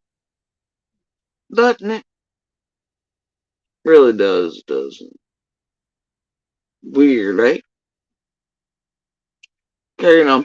You're gonna doze off, so it was impossible to take the test. they had to get us calm and everything else, sitting there. But also, but then we were dozing off and it's impossible to take. Fuck you, mate. But then also remember that Candace has even said publicly that she was yelled at and this and the other, and it made her a nervous wreck. She couldn't take the test. And then at a certain point, Don's like, no, I was going to sleep, but Candace was a nervous wreck because of, just her nerves. She was upset. She couldn't take one because she was so upset. Then every now and then you hear him slap it. No, they're both sleeping. Whatever. I know what he told me in person. I know what I was told in person. I know what I was told by Candace in person. And I've seen Candace, I believe, say in the Rogers review too, is that she was yelled at, whatever, accused of shit, etc. And that was said to have taken place that first night. And whatever, it doesn't even matter. But just saying, all the mud and jello, man. All the mud and jello. I took it the next day and passed. She waited, I think, 3 days and took hers and passed. Okay, so she calls me and I can hear the fear and anxiety in her voice. She's terrified. And so I'm thinking, well, she's probably just around the house. That was my first thought. But I told her, well, hang up from me. I'm thinking in my mind that I told her just call 911 just in case. So what did she say to you? I can't find her, or? Yes, I've looked everywhere. I've looked everywhere. I can't find her. She's not here. And I said, well, hang up and call 911. And so she hung up. I threw all my tools in the back of that. He said, and I looked. I swear to God, he started to say, and I looked. That's what, but whatever, right? Don has a way of taking stories and making it like he's part of shit. It's not uncommon with him. Much like the Break Red Truck shit. He makes it so, I don't know. Dude's weird. But anyway. The weird thing there's that, he says, well, if you looked everywhere, I can't. It's like, yeah, can't find her anywhere. And he's like, well, hang up me, come on, whatever. Which shows he knew she hadn't called 911 yet. That she called him first. Unlike Grandis says on WJHL and Candace says otherwise, and they mix up throughout here. Two, Grandis makes sure to put emphasis, though, on the fact that Candace calls 911 first and then Donnie. Yeah, but whatever.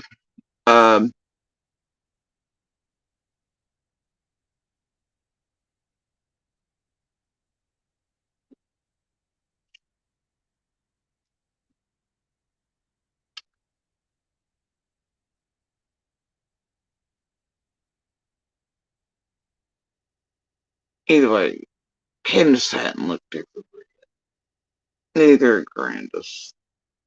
Right. I don't get it.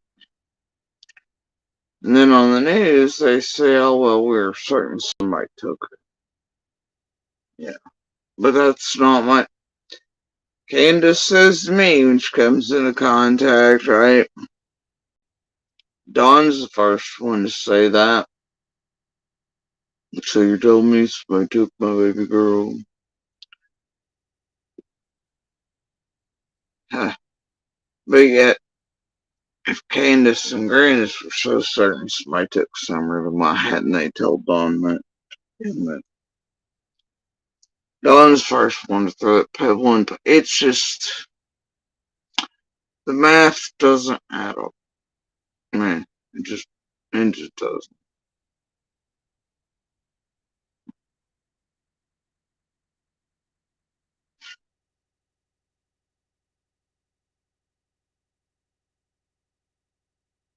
I don't.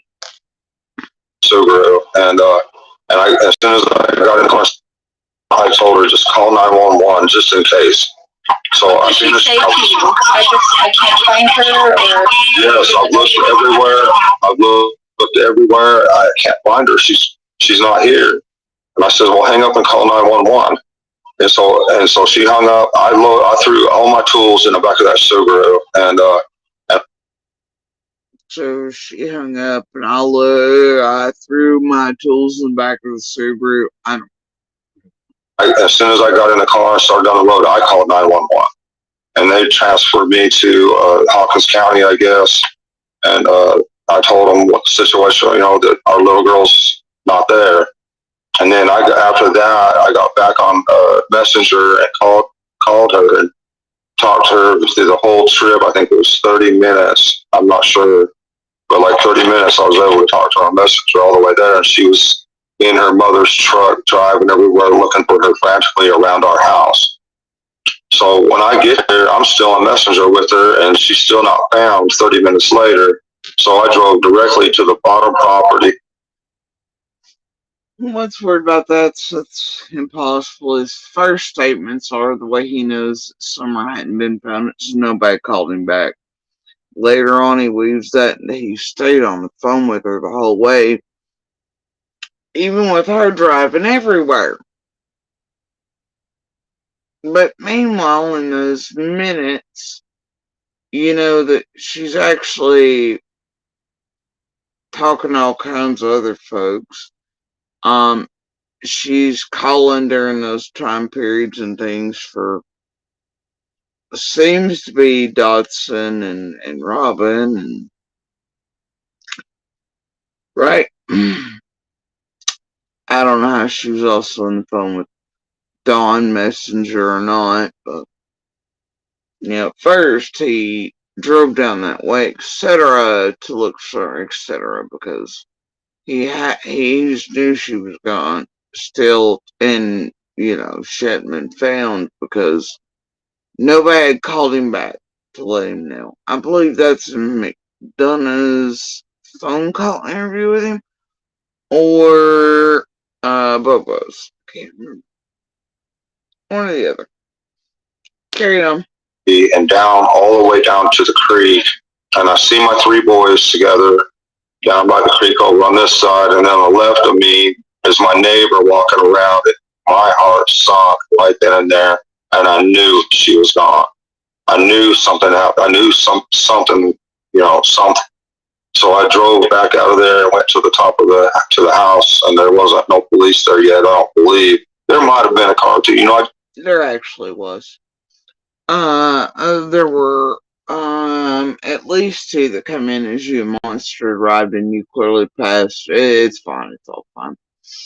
I don't know why. You see all the rest of us that they're looking, the boys still down there. You can see that obviously everybody else is still looking for them while you wouldn't get out the car and then start looking yourself. But you're like, nah, I just drove up to the top of the property and hill, much like Candace Beck. I let everybody else search for someone. Go up the hill. Clearly your neighbors, other children were down there, still searching for your daughter. And you were like, well, shit, she's gone.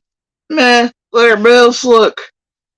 I'm not gonna waltz my ass up out the Subaru and into the woods or fields or anything and be like, hey, let me yell or holler for my daughter. Maybe she'll respond to me better.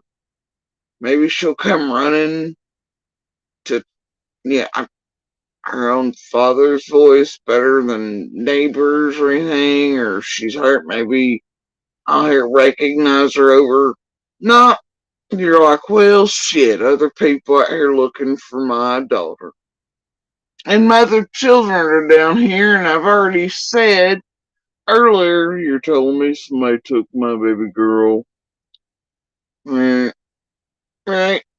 And you're not worried about somebody still creeping around maybe somewhere that could have potentially taken your boys while you drove your ass back up to the hill? I don't know, man. You didn't run out of Millfield yelling for your daughter. to help any of us look about. 'Cause that time when these two, when Andy showed up, he showed up, right? It was just I, the other neighbor, the boys. Other neighbors were starting to trickle in from down the roadway and towards like the creek area and to come in to help us, but never occurred to Genius Boy here either to ever once get out the damn car or start searching the field either, or the woods, or to go further down than we had and enter other places and look for his daughter and yell for her or anything. That she might have responded better to him, or no. He's like, well, fuck. No, well, I'll just drive to the top of the fucking hill then. Alright, it's cool. Rest of us had it. Okay. Just can't remember for sure because everything just, happens. I don't know, but there might have been a cop or two there. I just cannot remember, but it seems like there might have been. Mm-hmm. But after that, all these trucks and trailers with four-wheelers and stuff started pouring in, the police, and they actually blocked or bottlenecked Beach Creek and Ben Hill Road. You couldn't get out or in or nothing. Those first trucks, trailers, four-wheelers, all that being brought in were your other neighbors with equipment fit for that terrain to look for your daughter. 4 search teams even. They were out on their feet and their equipment looking for your daughter. You didn't even bother to go into a damn field, much like your wife or into the woods or anywhere else, yelling for her to think maybe she might respond to your voice better. No, you just pull in like, well, shit, other people are looking for my daughter, including my really minor children, and you already thrown the pebble in the pond, though, for the, you're telling me somebody took my baby girl. While Candace has already been like, hell, I basically don't know where the fuck she was at. Alright? Makes total sense, doesn't it all? Yeah. All those people first arriving on were your neighbors with equipment, all within minutes of being notified. Because, neighbors, community, they cared. Then searchers and everything else started arriving. But your neighbors, first equipment, trailers, all that. Those are your neighbors.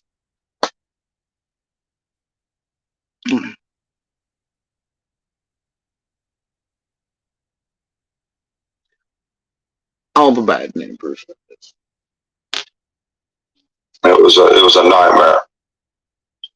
They just kept us all kind of questions. They looked at our phones for the timeline right then and there to see. It might have been the next day. I'm not sure, but they looked at our phones, and he got the 911 calls and all that, and wrote all that stuff down. And that's about it. I asked them if I could go look in my car or whatever, and I tried to leave, and I couldn't even get my car out of the driveway. It was just blocked in. Finally convinced them that I got out. I went, talked to, or I shouldn't say his name, but I talked to him about people here. But then suddenly, after dark and all this shit, then you want to go running amok everywhere when you want to. I need to go look for my daughter now. I mean, but during daylight hours, shit, you weren't really interested at all in it. What was going on up there?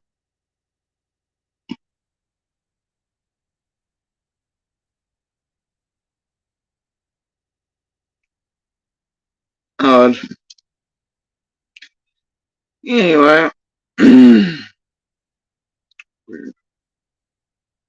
suddenly it's pertinent to go look.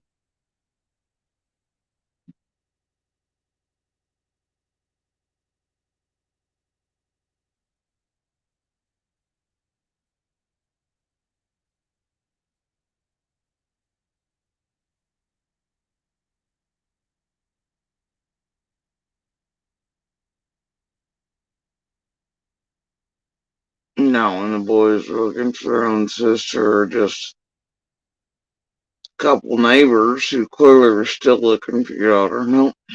But at some point, your ass gets set on fire, and you just had to go. You need to start running amok everywhere, on and off the hill, and doing all the things, right?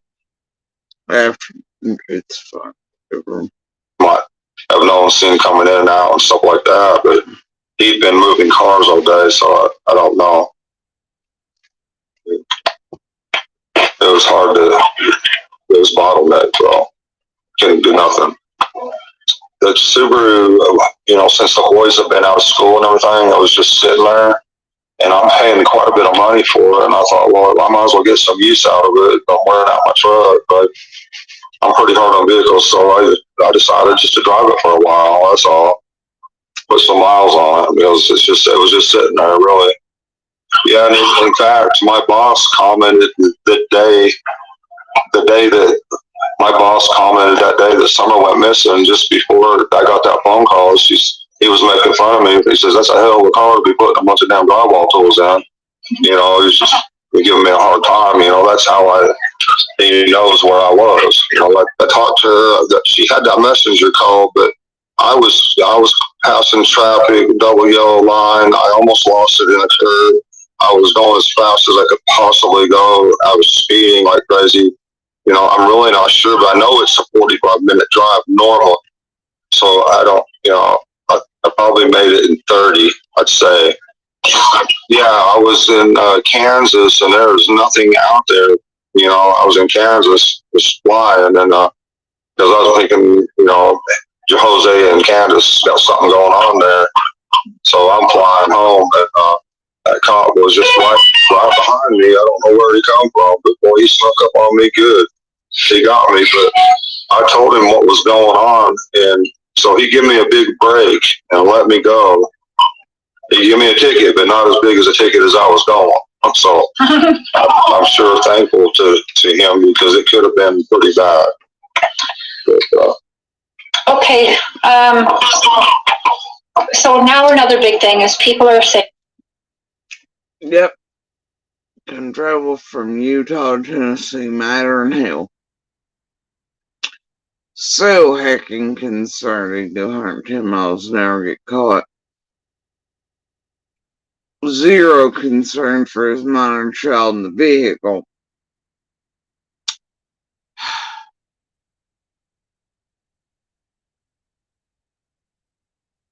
Not one call to straighten anything out.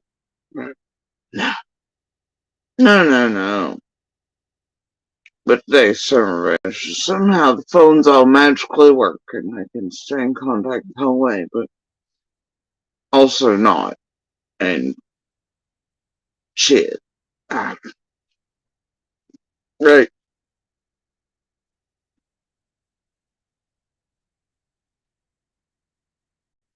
So we did arrive there finally.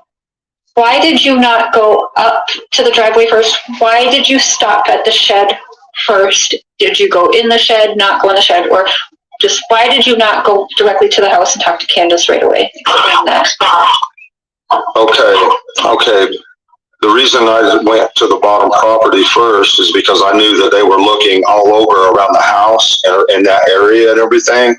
So I figured, by the time I got home, the best place that I could go would be directly down to that creek. I didn't even stop at the shed. I went by it, but I went down that steep bank all the way down into the creek with that little Subaru. And when I seen my boys and I seen my neighbor, that's what my heart just sunk right there. So, if he knew the top hadn't been searched, he would have been searching it. He knew it had been searched, right, according to whoever. But clearly people were still on the ground and searching somewhere.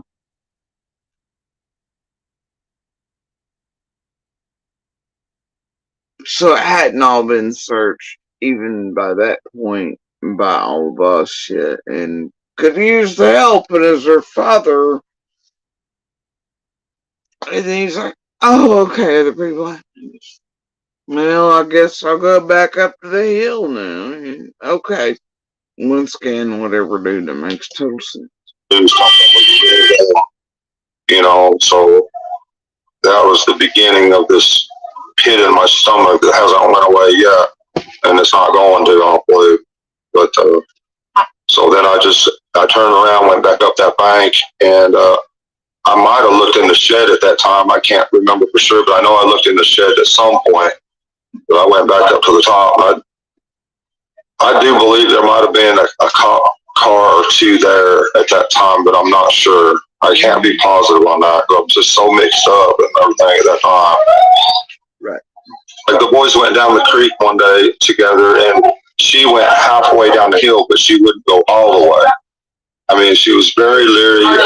We tried to tell her or teach her to be very leery because we do have some wild bears.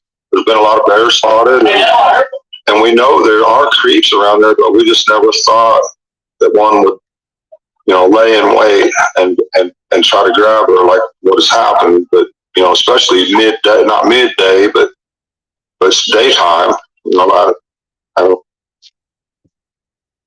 Especially midday. That's weird. Either way, this next part gets.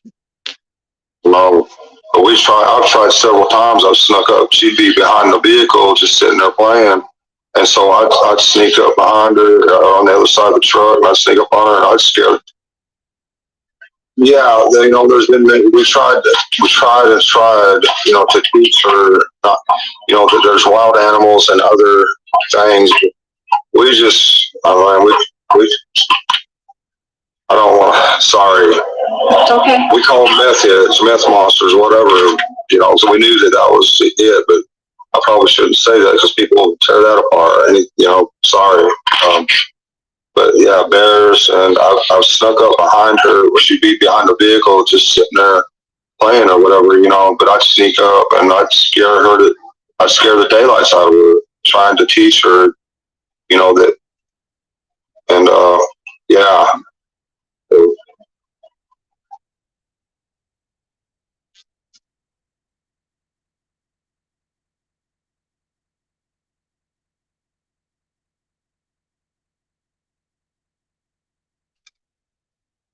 Now, I don't know about you all, but I and my children, you know, whole life, you know, I cannot, I know I didn't, and I can't name anyone I know here who's ever taught their children animal or wilderness safety or whatever by sneaking up behind our children and scaring the absolute shit out of them to teach them about bears and wildlife and danger. Excuse fuck out of me. No. If y'all terrify the shit out of them so they don't go anywhere as an auto babysitter technique, maybe. But it's that sandwiched in between thing, right? Most people tear that. You know, we tried for like what has happened, but you know. And the one party says I snuck up behind her and I almost scared to death, but he changed his language because he knew the death word wouldn't go over well, so he flips it pretty quick and anyway. Especially midday, not midday, but it's daytime. You know, I don't know. But I've tried several times. I've snuck up. She'd be behind the vehicle, just sitting there playing, and so I'd sneak up behind her on the other side of the truck. Thought that one. He knows he tried several times, and he'd sneak up behind her. I don't know, whatever. Would, you know, lay in wait and try to grab her like what has happened. But you know, especially there's been a lot of bears all the way. I mean, she was very leery. We tried to tell her or teach her to be very leery because we do have some wild bears. There's been a lot of bears spotted, and we know there are creeps around there, but we just never thought that one would. Well, we've tried to teach them that bear stuff for a lot of bears around, and we know there are a lot of creeps around there. Or teach her to be very leery because we do have some wild bears. There's been a lot of bears spotted, and we know there are creeps around there, but we just never thought.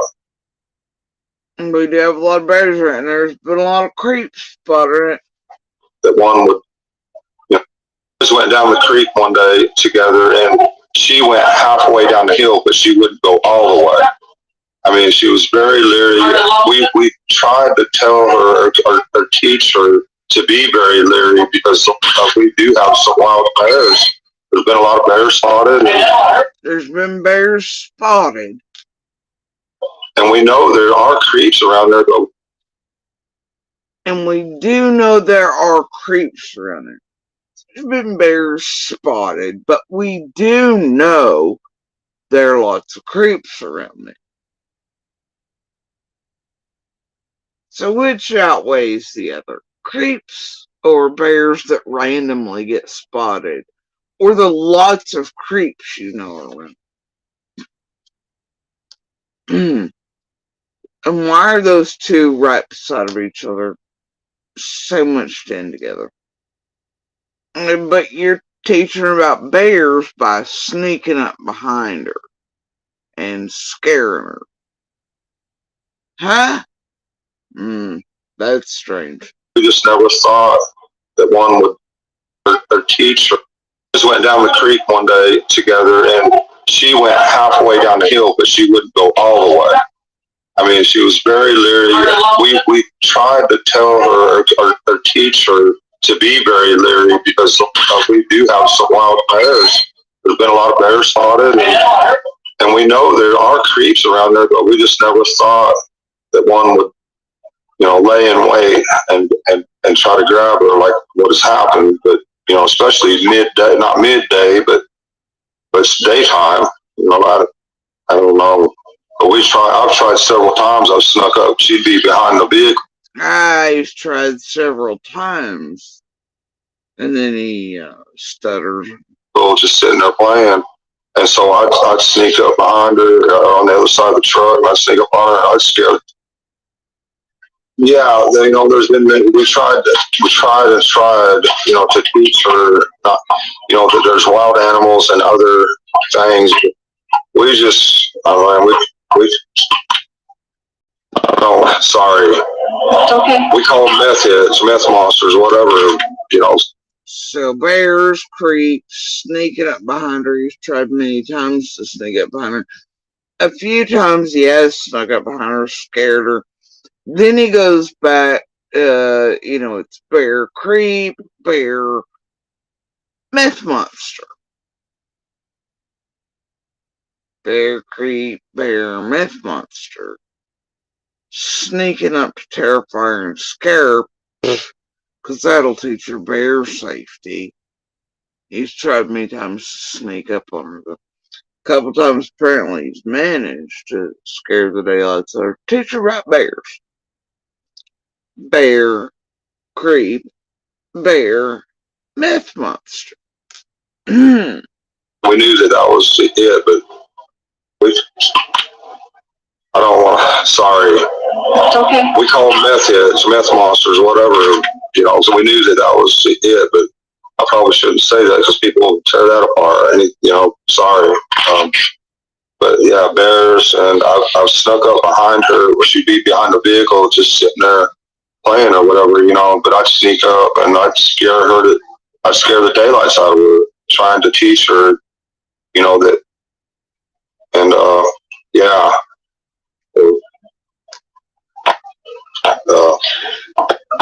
Trying to teach her that, yeah, right. I guess like that boogeyman game. And hotel type shit. That wasn't triggering off limits even after the whole woven story of doors, basements, creeps, meth monsters, laying in wait and dog trails. I know that's still fun and games for Grandpa Don, right? Does enjoy terrifying those little ones. Anyway, carry Don, what's your best memory thinking right now of you and Summer? Can, off the top of your head, the best memory you have of her? Well, just before this happened, she would always want me to hold her hand where she could twirl, and she'd sit there and twirl and twirl and twirl, and until my arm got tired. I'm like, man, Summer, come on, I'm getting tired. I've just been working all day, you know. And one day she come running in. She was running, and she come running in, and I just put my hand on her back and on her chest, and I felt her heart beating. And I'm like, man, Summer, your heart's beating so fast, you know. But she just always had that smile and just, oh my gosh. I mean, I was always at work, constantly working so that, you know, they could have a life. We never got assistance, food stamps, or whatever, you know, or anything. So I was always working, you know, constantly. But anytime that me and her went anywhere together, you know, she was my pride and joy right there. You know, everybody.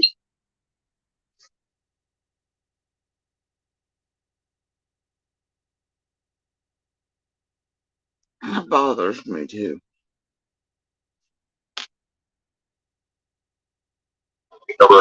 We never. She just always had that smile and just, oh my gosh. I mean, I was always at work, constantly working so that, you know, they could have a life. We never got assistance, food stamps, or whatever, you know, or anything. So I was always working, you know, constantly. Just, but anytime that me and her went anywhere together, you know, she was my pride and joy right there. Anytime they went anywhere together, she was his pride and joy. He doesn't simply say she was my pride and joy. He prefaces that with, anytime they went anywhere together, she was his pride and joy. Then when he could show her off like a trophy or something, or other people could see what he had. I don't know. Anytime they went anywhere together, she was his pride and joy. It's whatever. Oh, everybody, I miss her so much. Oh my gosh. I can't even imagine. No, me either. Me either. Do you regret working so much, Sean? Do you think you missed well, you know, I take my boys to work with me all the time and stuff. It's just that she wasn't quite old enough yet. You know, it wasn't quite safe enough for her yet to, you know, in a couple more years, I would have probably been teaching her how to swap nails, you know, but she just wasn't.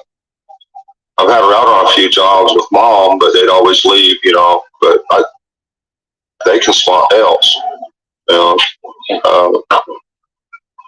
Like that airplane ride, I don't know if y'all seen that. We done the drywall in that airplane hangar, and that guy, he come in and asked if he could get a ride in his airplane. I'm like, I wouldn't let him miss it, you know. So that was pretty awesome.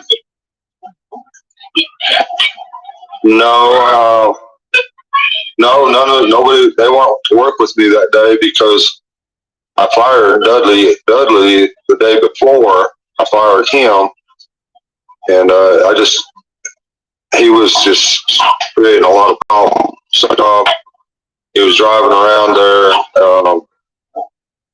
and calling my boss constantly. So for whatever reason, I'm not sure. And True Crime Junkie, I know what they've said about teaching about to be scared of wildlife is there.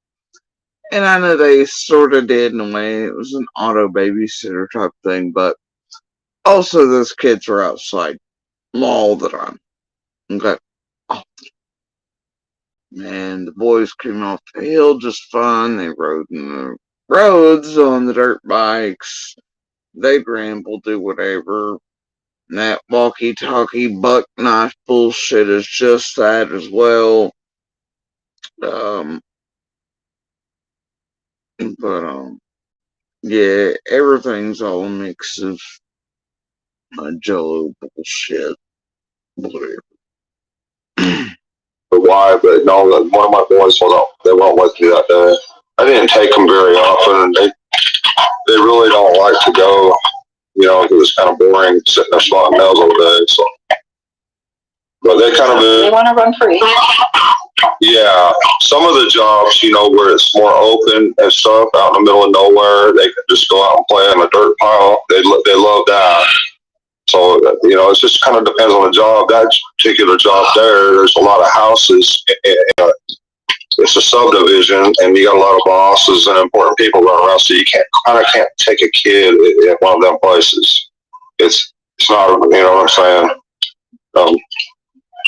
But some of them jobs you could take them to, and they could really enjoy the property and whatever the people were doing with it.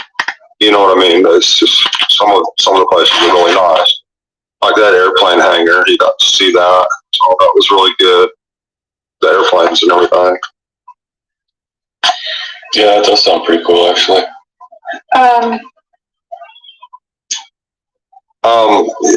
People drop off their stray dogs there all the time, and we've had a few good dogs, of higher breed that people stole from us, and so we end up with a lot of stray dogs, and so we just take care of them. That's all we can do, best of our ability. But sometimes they just run off, and we don't see them for a couple of days. But at this particular day, they weren't up on the hill, but one or two of them come in. I think, if I remember right, eventually come in, but that was about it. So we don't know where they go or what they do, but we're not gonna. So were they around at the time that the police had shown up then to take your guys' No, they weren't there, and these dogs are like, they don't know when to bark and when not to bark. So even early Dawn, like Mini Pieces, says, yeah, no, all the dogs were not there. And though the rest of us were being like smirked at and everything else everywhere, like we just seen like 2, 3, 4, 5, 6, and we tried to say and yelling, right? Oh well, everybody else knew better, it's fine, but Dawn says no. Even that night, only 1 or 2 had come back in, right? But then do remember that at a certain point in the Rogersville Review and other places, Candace and them, they're all pissed off because they didn't know all the scent dogs and cadaver dogs and that shit were coming, and nobody told them to put the dogs up, and the handlers pissed, whatever else, so they threw them all in the back of the Suburban. Now, I know only a couple of the dogs had returned. They were up there when Ellie was up there the first night. They could have easily taken 2 or 3 and pinned them in under the house, where they did so often with dogs. Or put them in a shed after the shed had been searched by the police dogs, because like that's what we're allowed to do, right? The feds and all this, every time dogs need to be brought in, whatever, they'd place the dogs in the shed to search it first, and then we'd move our dogs, and we'd make sure they have a line of sight, so no issues, and searchers would follow us, put the dogs in, or police would, to a shed. We'd lock the shed down, then they'd commence searching the property, right? Every time, whatever. And Candace and Dawn could have simply done the same thing, but instead, they threw all the fucking dogs, because there were so many present, in the Suburban.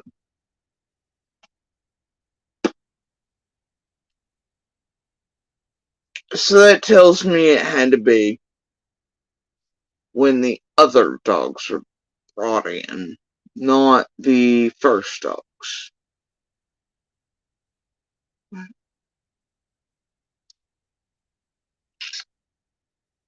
Because one or two, shit, they wouldn't worry about him being, whatever. But I don't know. The one was kind of a dick, obviously, but none of us had warning. But either way, they're letting so many dogs they ought to be put in the spur, whatever. Tells me they were talking about the second batch of dogs. And, Don eventually formulated the story that, well, it became his story initially was he overheard searchers and stuff talking about where the scent dogs led. Then it was that he was told Belly. Then eventually he weaves the story to say he watched them himself, right? And he describes dogs that weren't present until the next day or two. Okay. And that's weird for me that they chose to put all of the dogs in a Suburban. The Suburban, I think I heard. Go back up the driveway at 5:30 Tuesday, June 15th. It's a weird place to put dogs, bro. And then agree that the first night only a couple are present. You wouldn't need to put them in the Suburban. You could have blocked them underneath the house. Or in a shed. Fucking one of the broke down trucks, If it was just two or three of the dogs, hell, even all 45 of them, you could put in a cabin with a broke down trucks or anything. Instead, you pick the Suburban. Nah, it's real weird for me, bro, but it's just how I feel about it. And I gotta tell you, Don's story eventually became he watched where the dogs went and stuff. Well, I didn't see his ass falling around the first dogs or dog handlers the first day before dark. I'd say he's pretty busy up on the hill with Candace and Grandis and whatever, but then again, it didn't seem like much anybody was busy up there, considering they were on the phone with all the people and fuck who knows what else. Anyway, carrying on. And they don't know. I wish now I had some Great Danes or German Shepherds or something like that, because these dogs here are not any kind of dog you'd want to protect your kids. It wouldn't do a bit of good, I don't know, them dogs never, I don't know. Them dogs weren't useless. A lot of them are actually really good dogs, but it's probably not a wise idea to leave like fucking 20 plus fucking half feral mixed coyote fucking bullshits that are all starving and running about the pack either in your own damn yard 24 hours a day. That you kick around and treat like shit too on top of it. But then being like, oh, the bears are the danger too. Yeah, great. But carry on. Now, a lot of people are wondering, how come Grandma's not living there in the camper right now? She went to help her sister because her sister, at least this is what we're being told, but her sister is not able to do a lot of work or whatever like that. So that's the story I'm getting told anyway. Okay. So she must not be a person of interest then for the police to allow her to leave state, right? I don't know, man. It's weird. Sister was visited when all the shit went down. He first went to Utah as well, but then also Uncle Warren gets out.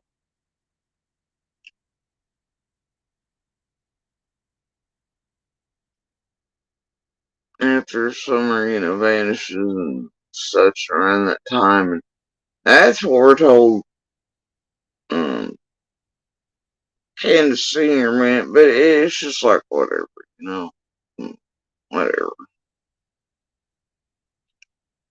Denise's sister again, so whatever. Who cares?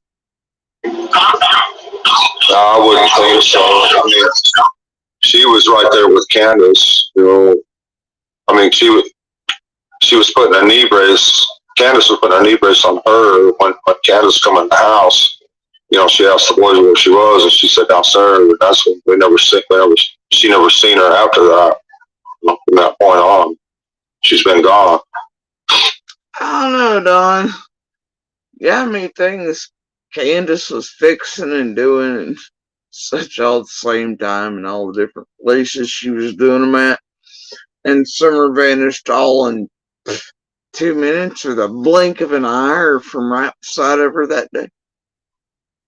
Or from outside and in. Yep, it's fine. Do you have any different places your daughter was or wasn't, according to Candace on the 15th? Or how many things Candace was fixing and doing all at the same time? At this point, I assume Candace is basically Rick and fucking Morty. Or she's got a goddamn DeLorean. I'm not sure.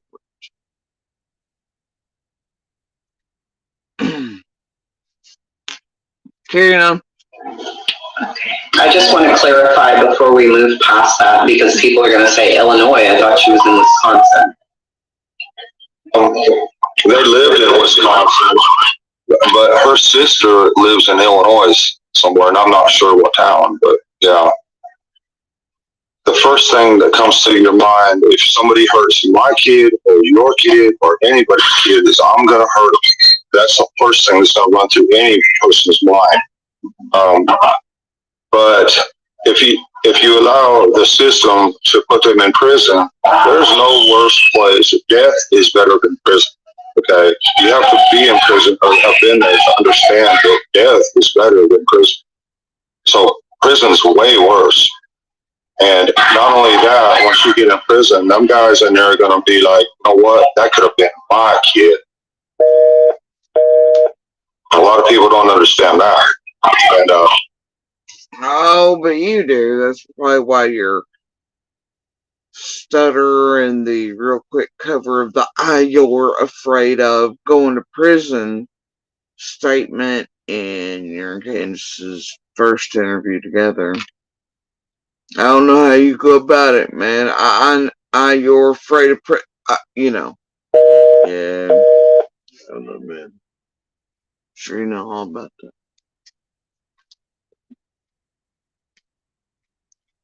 But yours. Candace over going on about how she really just needs people to talk to other people because she's afraid of y'all getting hung. Not wanting Summer around, but hoping people can help you all not get hung. You two are some strange folks. Well, whatever. So weird. Jim Morrison. People are strange when you're a stranger, but man, I gotta tell you, some of those you have to live beside or know that you make strangers look like lifelong besties in comparison. It gets real strange.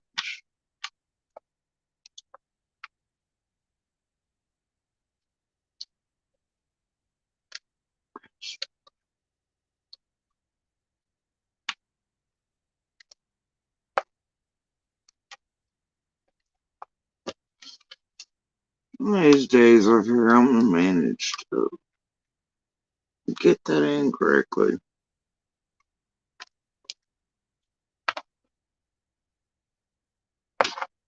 My poor stupid hands. Might help those work right too.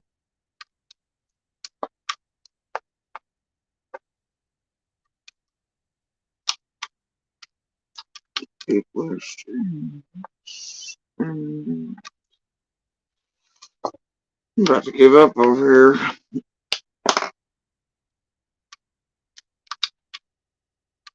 Oh my god. This is serious.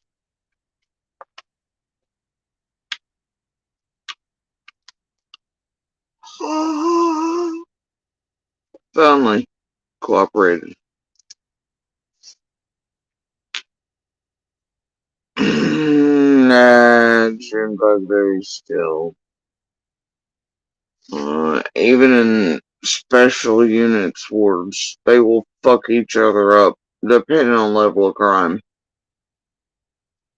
And then a lot of times, certain workers and things make sure they have oopsies. Either way, you're not gonna have a real good time.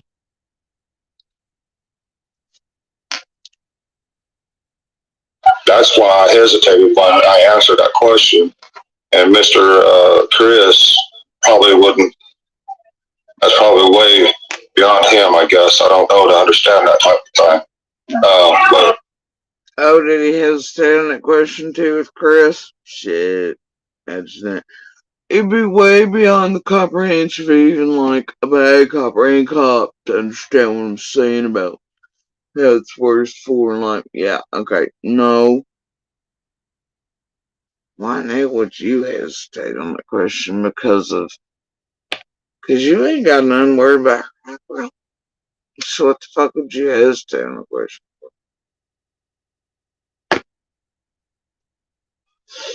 I guess the same reason you stutter and say I, your in that WJHL interview with Candace.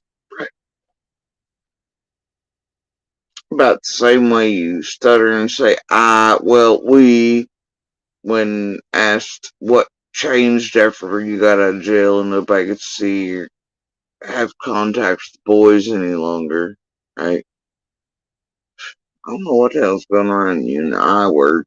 Probably about the same thing that's always happening around C and Grandis with the we words. Y'all gotta get your shit. yeah, prison's the worst thing that any person, a human being, can go through.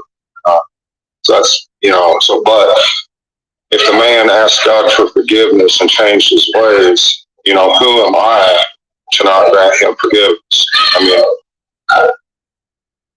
If a man does what? the things you go through. So that's, but if the man asks God for forgiveness and changed his ways, who am I to not grant him forgiveness? If a man changes his ways and asks for forgiveness, who am I? Asks God for forgiveness, who am I not granting forgiveness? See, it's the beginning of Jesus Dawn Wells. I don't even fucking know, bro.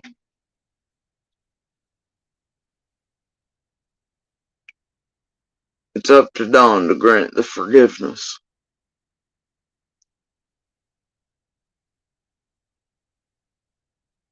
As long as he can ascertain that by God's standards a man has fully changed his ways and really wants to be forgiven. The Dawn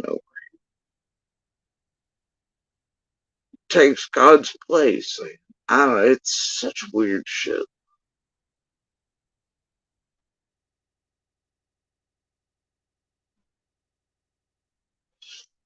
Yeah, no, bro. Hurt one of my kids, there's no forgiveness. The hell are you talking about? And since when is everybody Catholic? I don't know.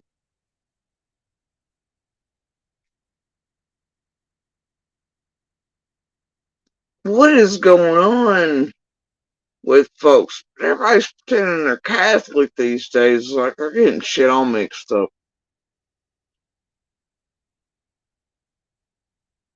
And they're like, no, as long as we tell God we're sorry, it's okay. Bitch, Baptists and others and Abraham, you don't do that. You're like, I will, I sin every day and it's fine. Because God says so. That's not how this works. There's no confessional and Jesus flesh cookies and Jesus blood wine. Okay, bro. There's none of that.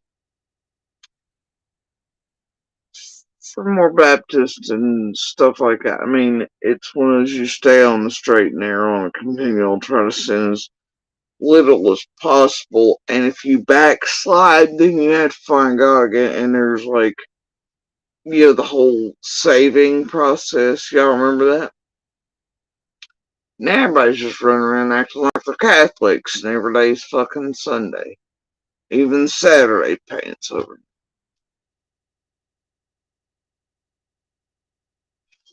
No. I don't know what anybody's doing these days. I don't know.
I mean, I don't know. I mean, God says there's hope for all of us. So, I mean, I don't know that I could forgive them, but I know that God says we have to forgive everybody. We have to work on that. But it might take me the rest of my life. So yeah, thank you. Were you aware when you called Chris for that recording that famous recording the other day? Were you aware he was recording you and going to put that on his channel? Oh, you mean the phone call? No, we didn't really. He never asked me, but I assumed he was because I'm not that naive. I'm pretty naive though, but I wasn't that naive to think that he was recording that. But he didn't ask you permission. He never asked me permission. How about Jay for Justice? Were you aware she was going to do all of that and release that stuff, do that? No, I wasn't. No, she never asked me or asked for permission or anything. No. Wow. Yeah, that's really underhanded. Tracy, I don't know if you could hear at all, but yeah, he said Chris never asked permission. He already assumed he was being recorded for that call, but he was not asked if he could put that on his channel or even record his call. But Donald had assumed he was doing so, but it was not asked or given permission. Same with Jay for Justice. You didn't know you were being recorded with Jay? No, I thought it was just a regular conversation. She never asked. on that one. So because of that, I assumed that Chris was probably recording my call also. But I wasn't. I never asked. He never asked me, and So, yeah. Don, you know that. Out of all the damn questions Chasing had, she was concerned about who had gotten what from Dawn and released. Because he broke the gag order. Oh, but the same day he tapes and records with Bobo. When Bobo calls him, he's like, no, I can't talk about the boys.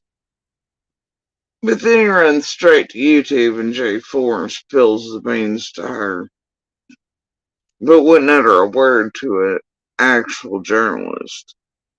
But I guess him and his crew thought they could bob and weave because he could use the whole big bad YouTubers, right? Thing, but also give the world all the news and pretend I hadn't broken the gag order because he could play stupid and oblivious that him and Candace by this point, months in here.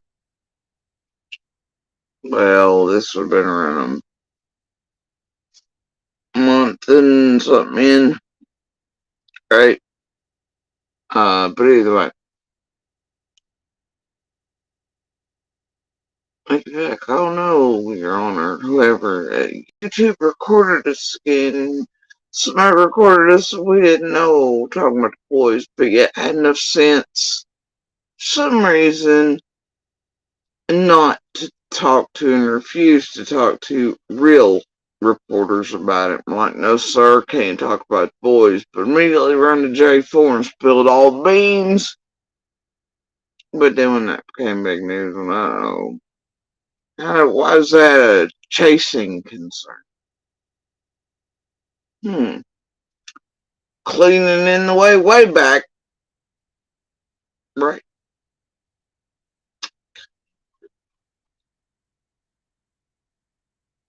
Way back. We are recording this right now and that we're going to put it on both of mine and Tracy's channels, and we told you this ahead of time, right? And we asked your permission, right? Absolutely, and I thank you very much for trying to help me clear this up. Thank you. I thank you for. You're muted. Can I say one more thing? Trish had mentioned that I tried selling my kids when I was younger, when I was living in Utah, and I just want to flat out deny that. That's the craziest thing I've ever heard. Who in the world can you sell kids to anyway? You know, that is just unbelievable. Just because you've been on the news and people see dollar signs and stuff, have they always kind of done this to you, or are they really like it's extra now because everybody is seeing, cameras and a few dollar signs, or what? I mean, what do you think about that? Well, it's been this way ever since I was a little kid. They've turned. What? I didn't answer the question out. What's been this way since I was a little boy? I've always turned everything. What? I noticed he come out. Well, if you're watching, comes out of the building to it and his sisters, because that's really always the point, I guess. I don't know. Everybody against me. They've hated me for all these years. They've always hated me. They've turned my dad against me in every way. And all the while, he's co-signing for them new homes, new cars, whatever they want. But they want me out of the way. And another thing, my dad said he was going to leave his house to me when him and his wife died, and I was going to sell. Yeah, he should really talk to Jesus more about greed and coveting, and how Jesus would rather you give everything away then, and whatever. I don't know. Lord knows he'll never get the coveting even of others' wives concept down. Sure. Robin's husband appreciates him coveting his Sabbath school, whatever, teacher who's clearly married. And I'd say she's not. She's never, her and Prairie never got that far after the Summerwell's teeth thing. Supposed to pay for the wedding too, and I never quite got there. But either way, I don't know. I should probably teach this boy that greed and coveting and all that, jealousy, all that shit's like very sinful. I love it. He ain't getting it. He ain't got it yet. My house and pay it off. And since summer and my dad said that after summer got gone, you know, this is when they started all this. They don't want me around. They don't want me in the picture, you know, and that's fine. They can fight over whatever's left because I don't want to. They can have it.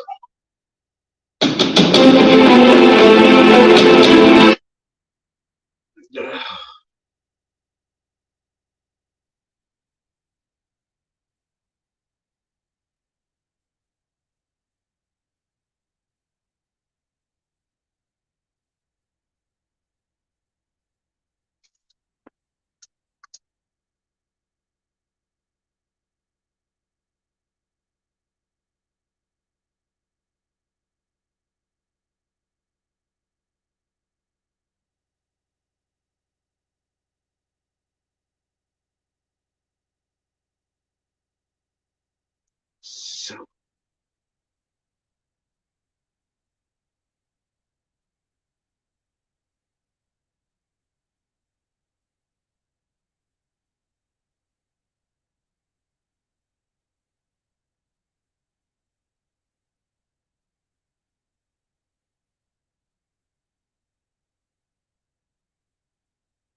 alright, guys.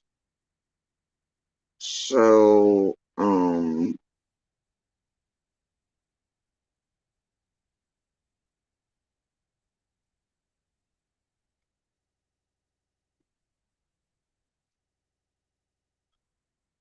what I'm gonna do for the night is I'm gonna stop it here. It's short enough for people to get through, but also I'm still going somewhere with it. Right. But I'm tired and I'm exhausted, and I want to rest instead of pushing it too far. And so anyway, I'm gonna stop it here for tonight. And then I'll pick up from here tomorrow, hopefully. And such.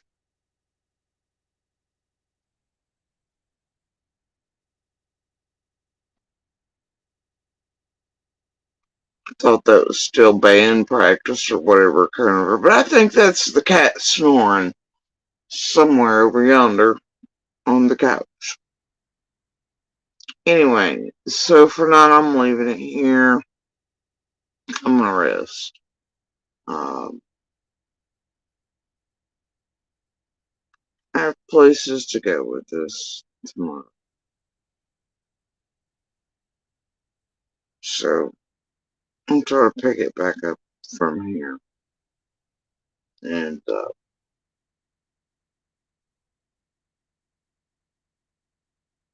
yeah. Alright, y'all. So, y'all, as always, throughout the good pebbles, be a spark.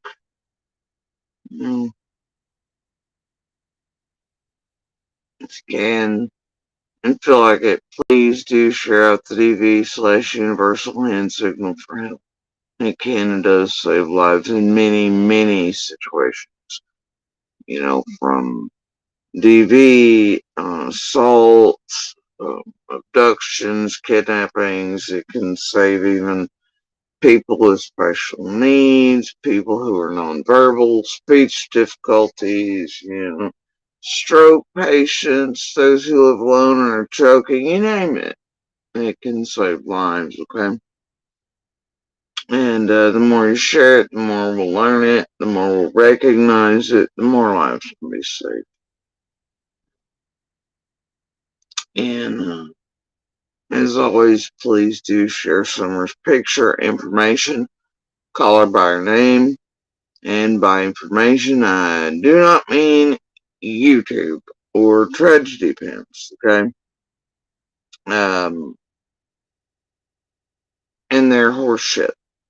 I mean, FBI, TBI, LE, any surrounding agency, right? And local and investigative journalists. And by journalists, I do not mean the Bullhorn JLRs or even in variety, okay? Not even the Graces or Napolitanos or any of those, right? I don't play anti-tragedy pimp either. Y'all know how I feel about it. Anyway, sharing Summer's picture and information and calling her by her name is a very real and tangible way to help bring her home to her community and her brother so that she can tell her story herself through her own lips or through law enforcement and courts and her brothers.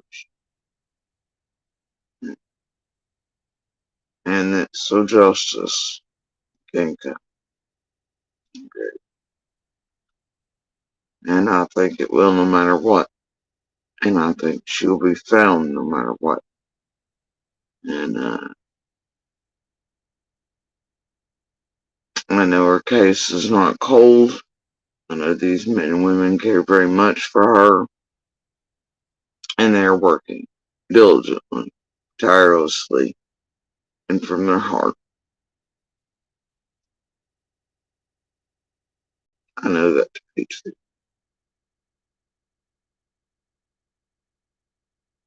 And it's also a very real way when you share those things to help find or shake loose certain things in order to help find the person or persons responsible for June 15th, right? And by my estimation, every day since is still a crime. Just how I feel about it.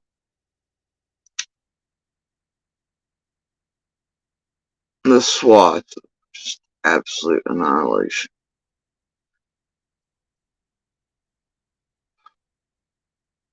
And it's always been 1 second too long, 1 minute, 1 hour, 1 day, 1 week, 1 month.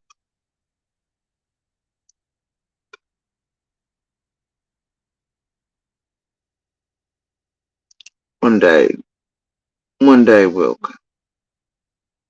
The person or persons responsible cannot outlast and outrun, out chaos, or outsmart what's coming for them. Can't do that forever. Can't do it forever.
I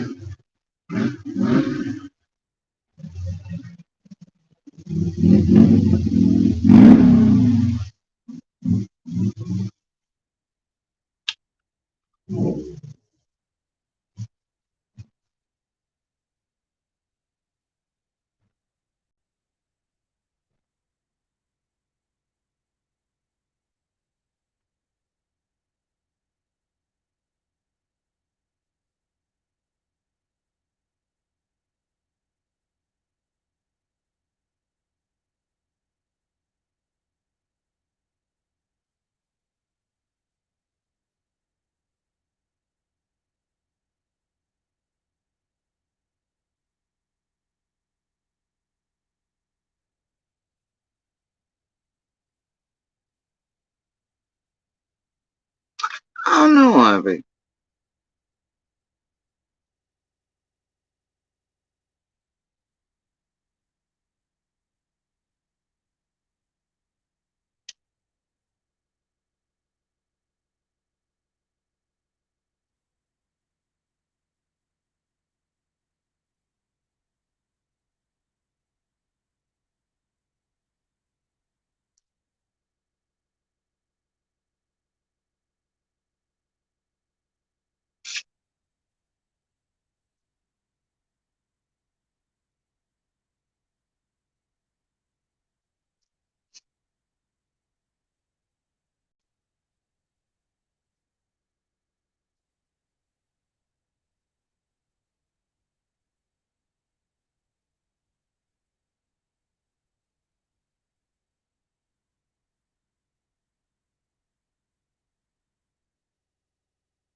I'll second that, Nance. I was listening to that. That was odd tonight. Anyway, um,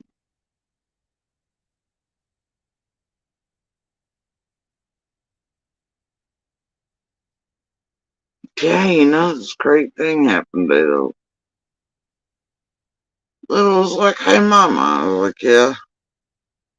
She's like, you know, those white hairs you've been so excited about? I was like, yeah. She goes, you're finally getting full strips. I was like, really?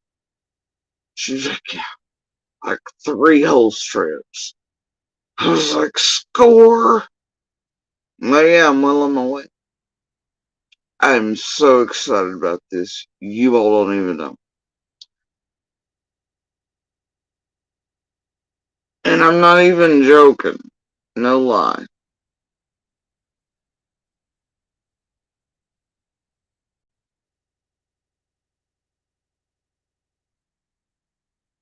Alright, anyway, guys.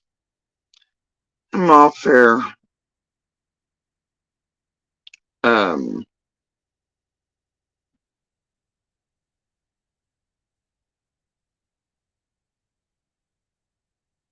I may go stretch my legs for a bit. And then go rest. Eat some chocolate about it. Alright. But anyway, yes, as always, do share Summer's picture information.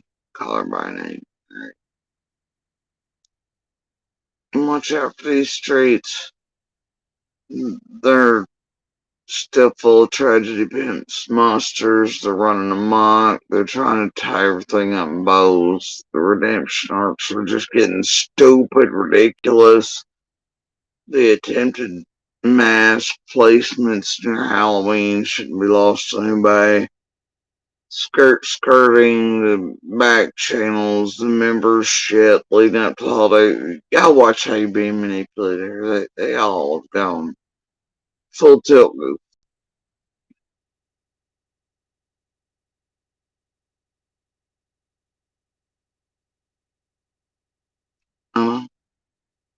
coming back again.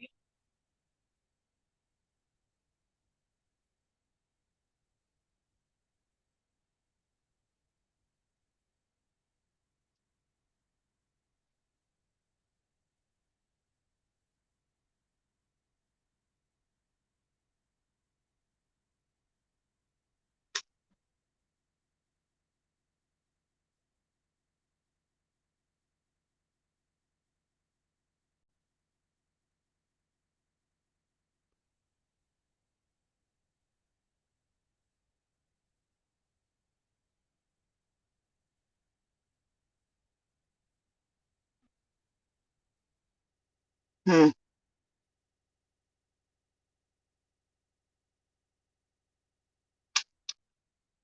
Oh well. He should have probably watched how hard he was revving the shit out of it way down yonder. Cause it ain't been running right since.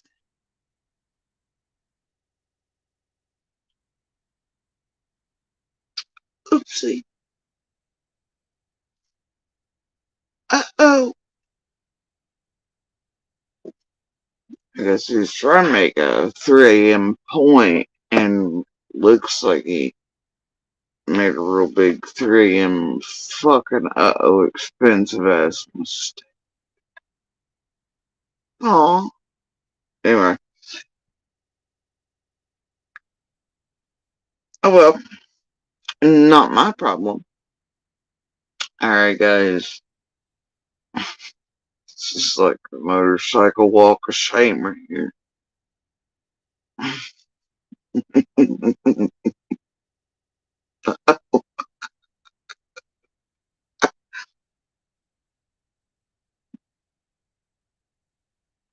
Anyway.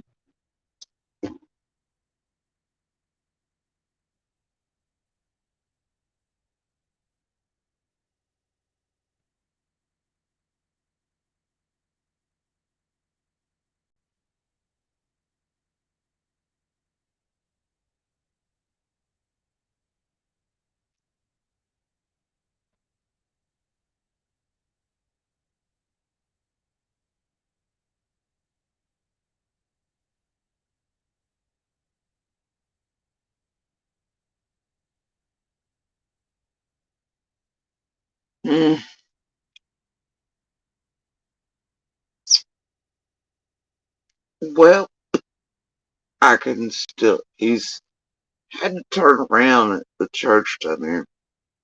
It wasn't going well. Finally got straight back. I hear him trying to put her back to wherever he came from, revving the shit out of it. He's trying to go back. Sounded like it just died again. I'll teach him to rev it as fucking hard as he was out there. I don't think it'll be starting again. If it does, it ain't my problem. That's all I'm saying. I'm gonna go walk it off. I'm gonna go get some ice and chocolate, take the doggy to potty. I'm gonna rest and maybe giggle a little. Alright, guys. You have a good night. I swear I'm trying to be a good human, but I'm not just laughing at some random who just randomly blew up their bike. I know who it is and I know what they're up to, otherwise I wouldn't be giggling about it. If this was just some random person that raped it just a little hard, or some kid, something like that, I'd be out there helping, okay? But I know what this one is, and this is not the first or last time, and, well, karma and being a dick get you places, and often it's 3 a.m. in like 30-degree weather after acting like an asshole, broke down, and having to do the motorcycle walk of shame if you ain't walking back. I'm gonna be like, la la la la la. It's fine. Anyway, so y'all have a good night, good morning, good evening. I'm chocolates and rest. Y'all have chocolates. Y'all have a good night.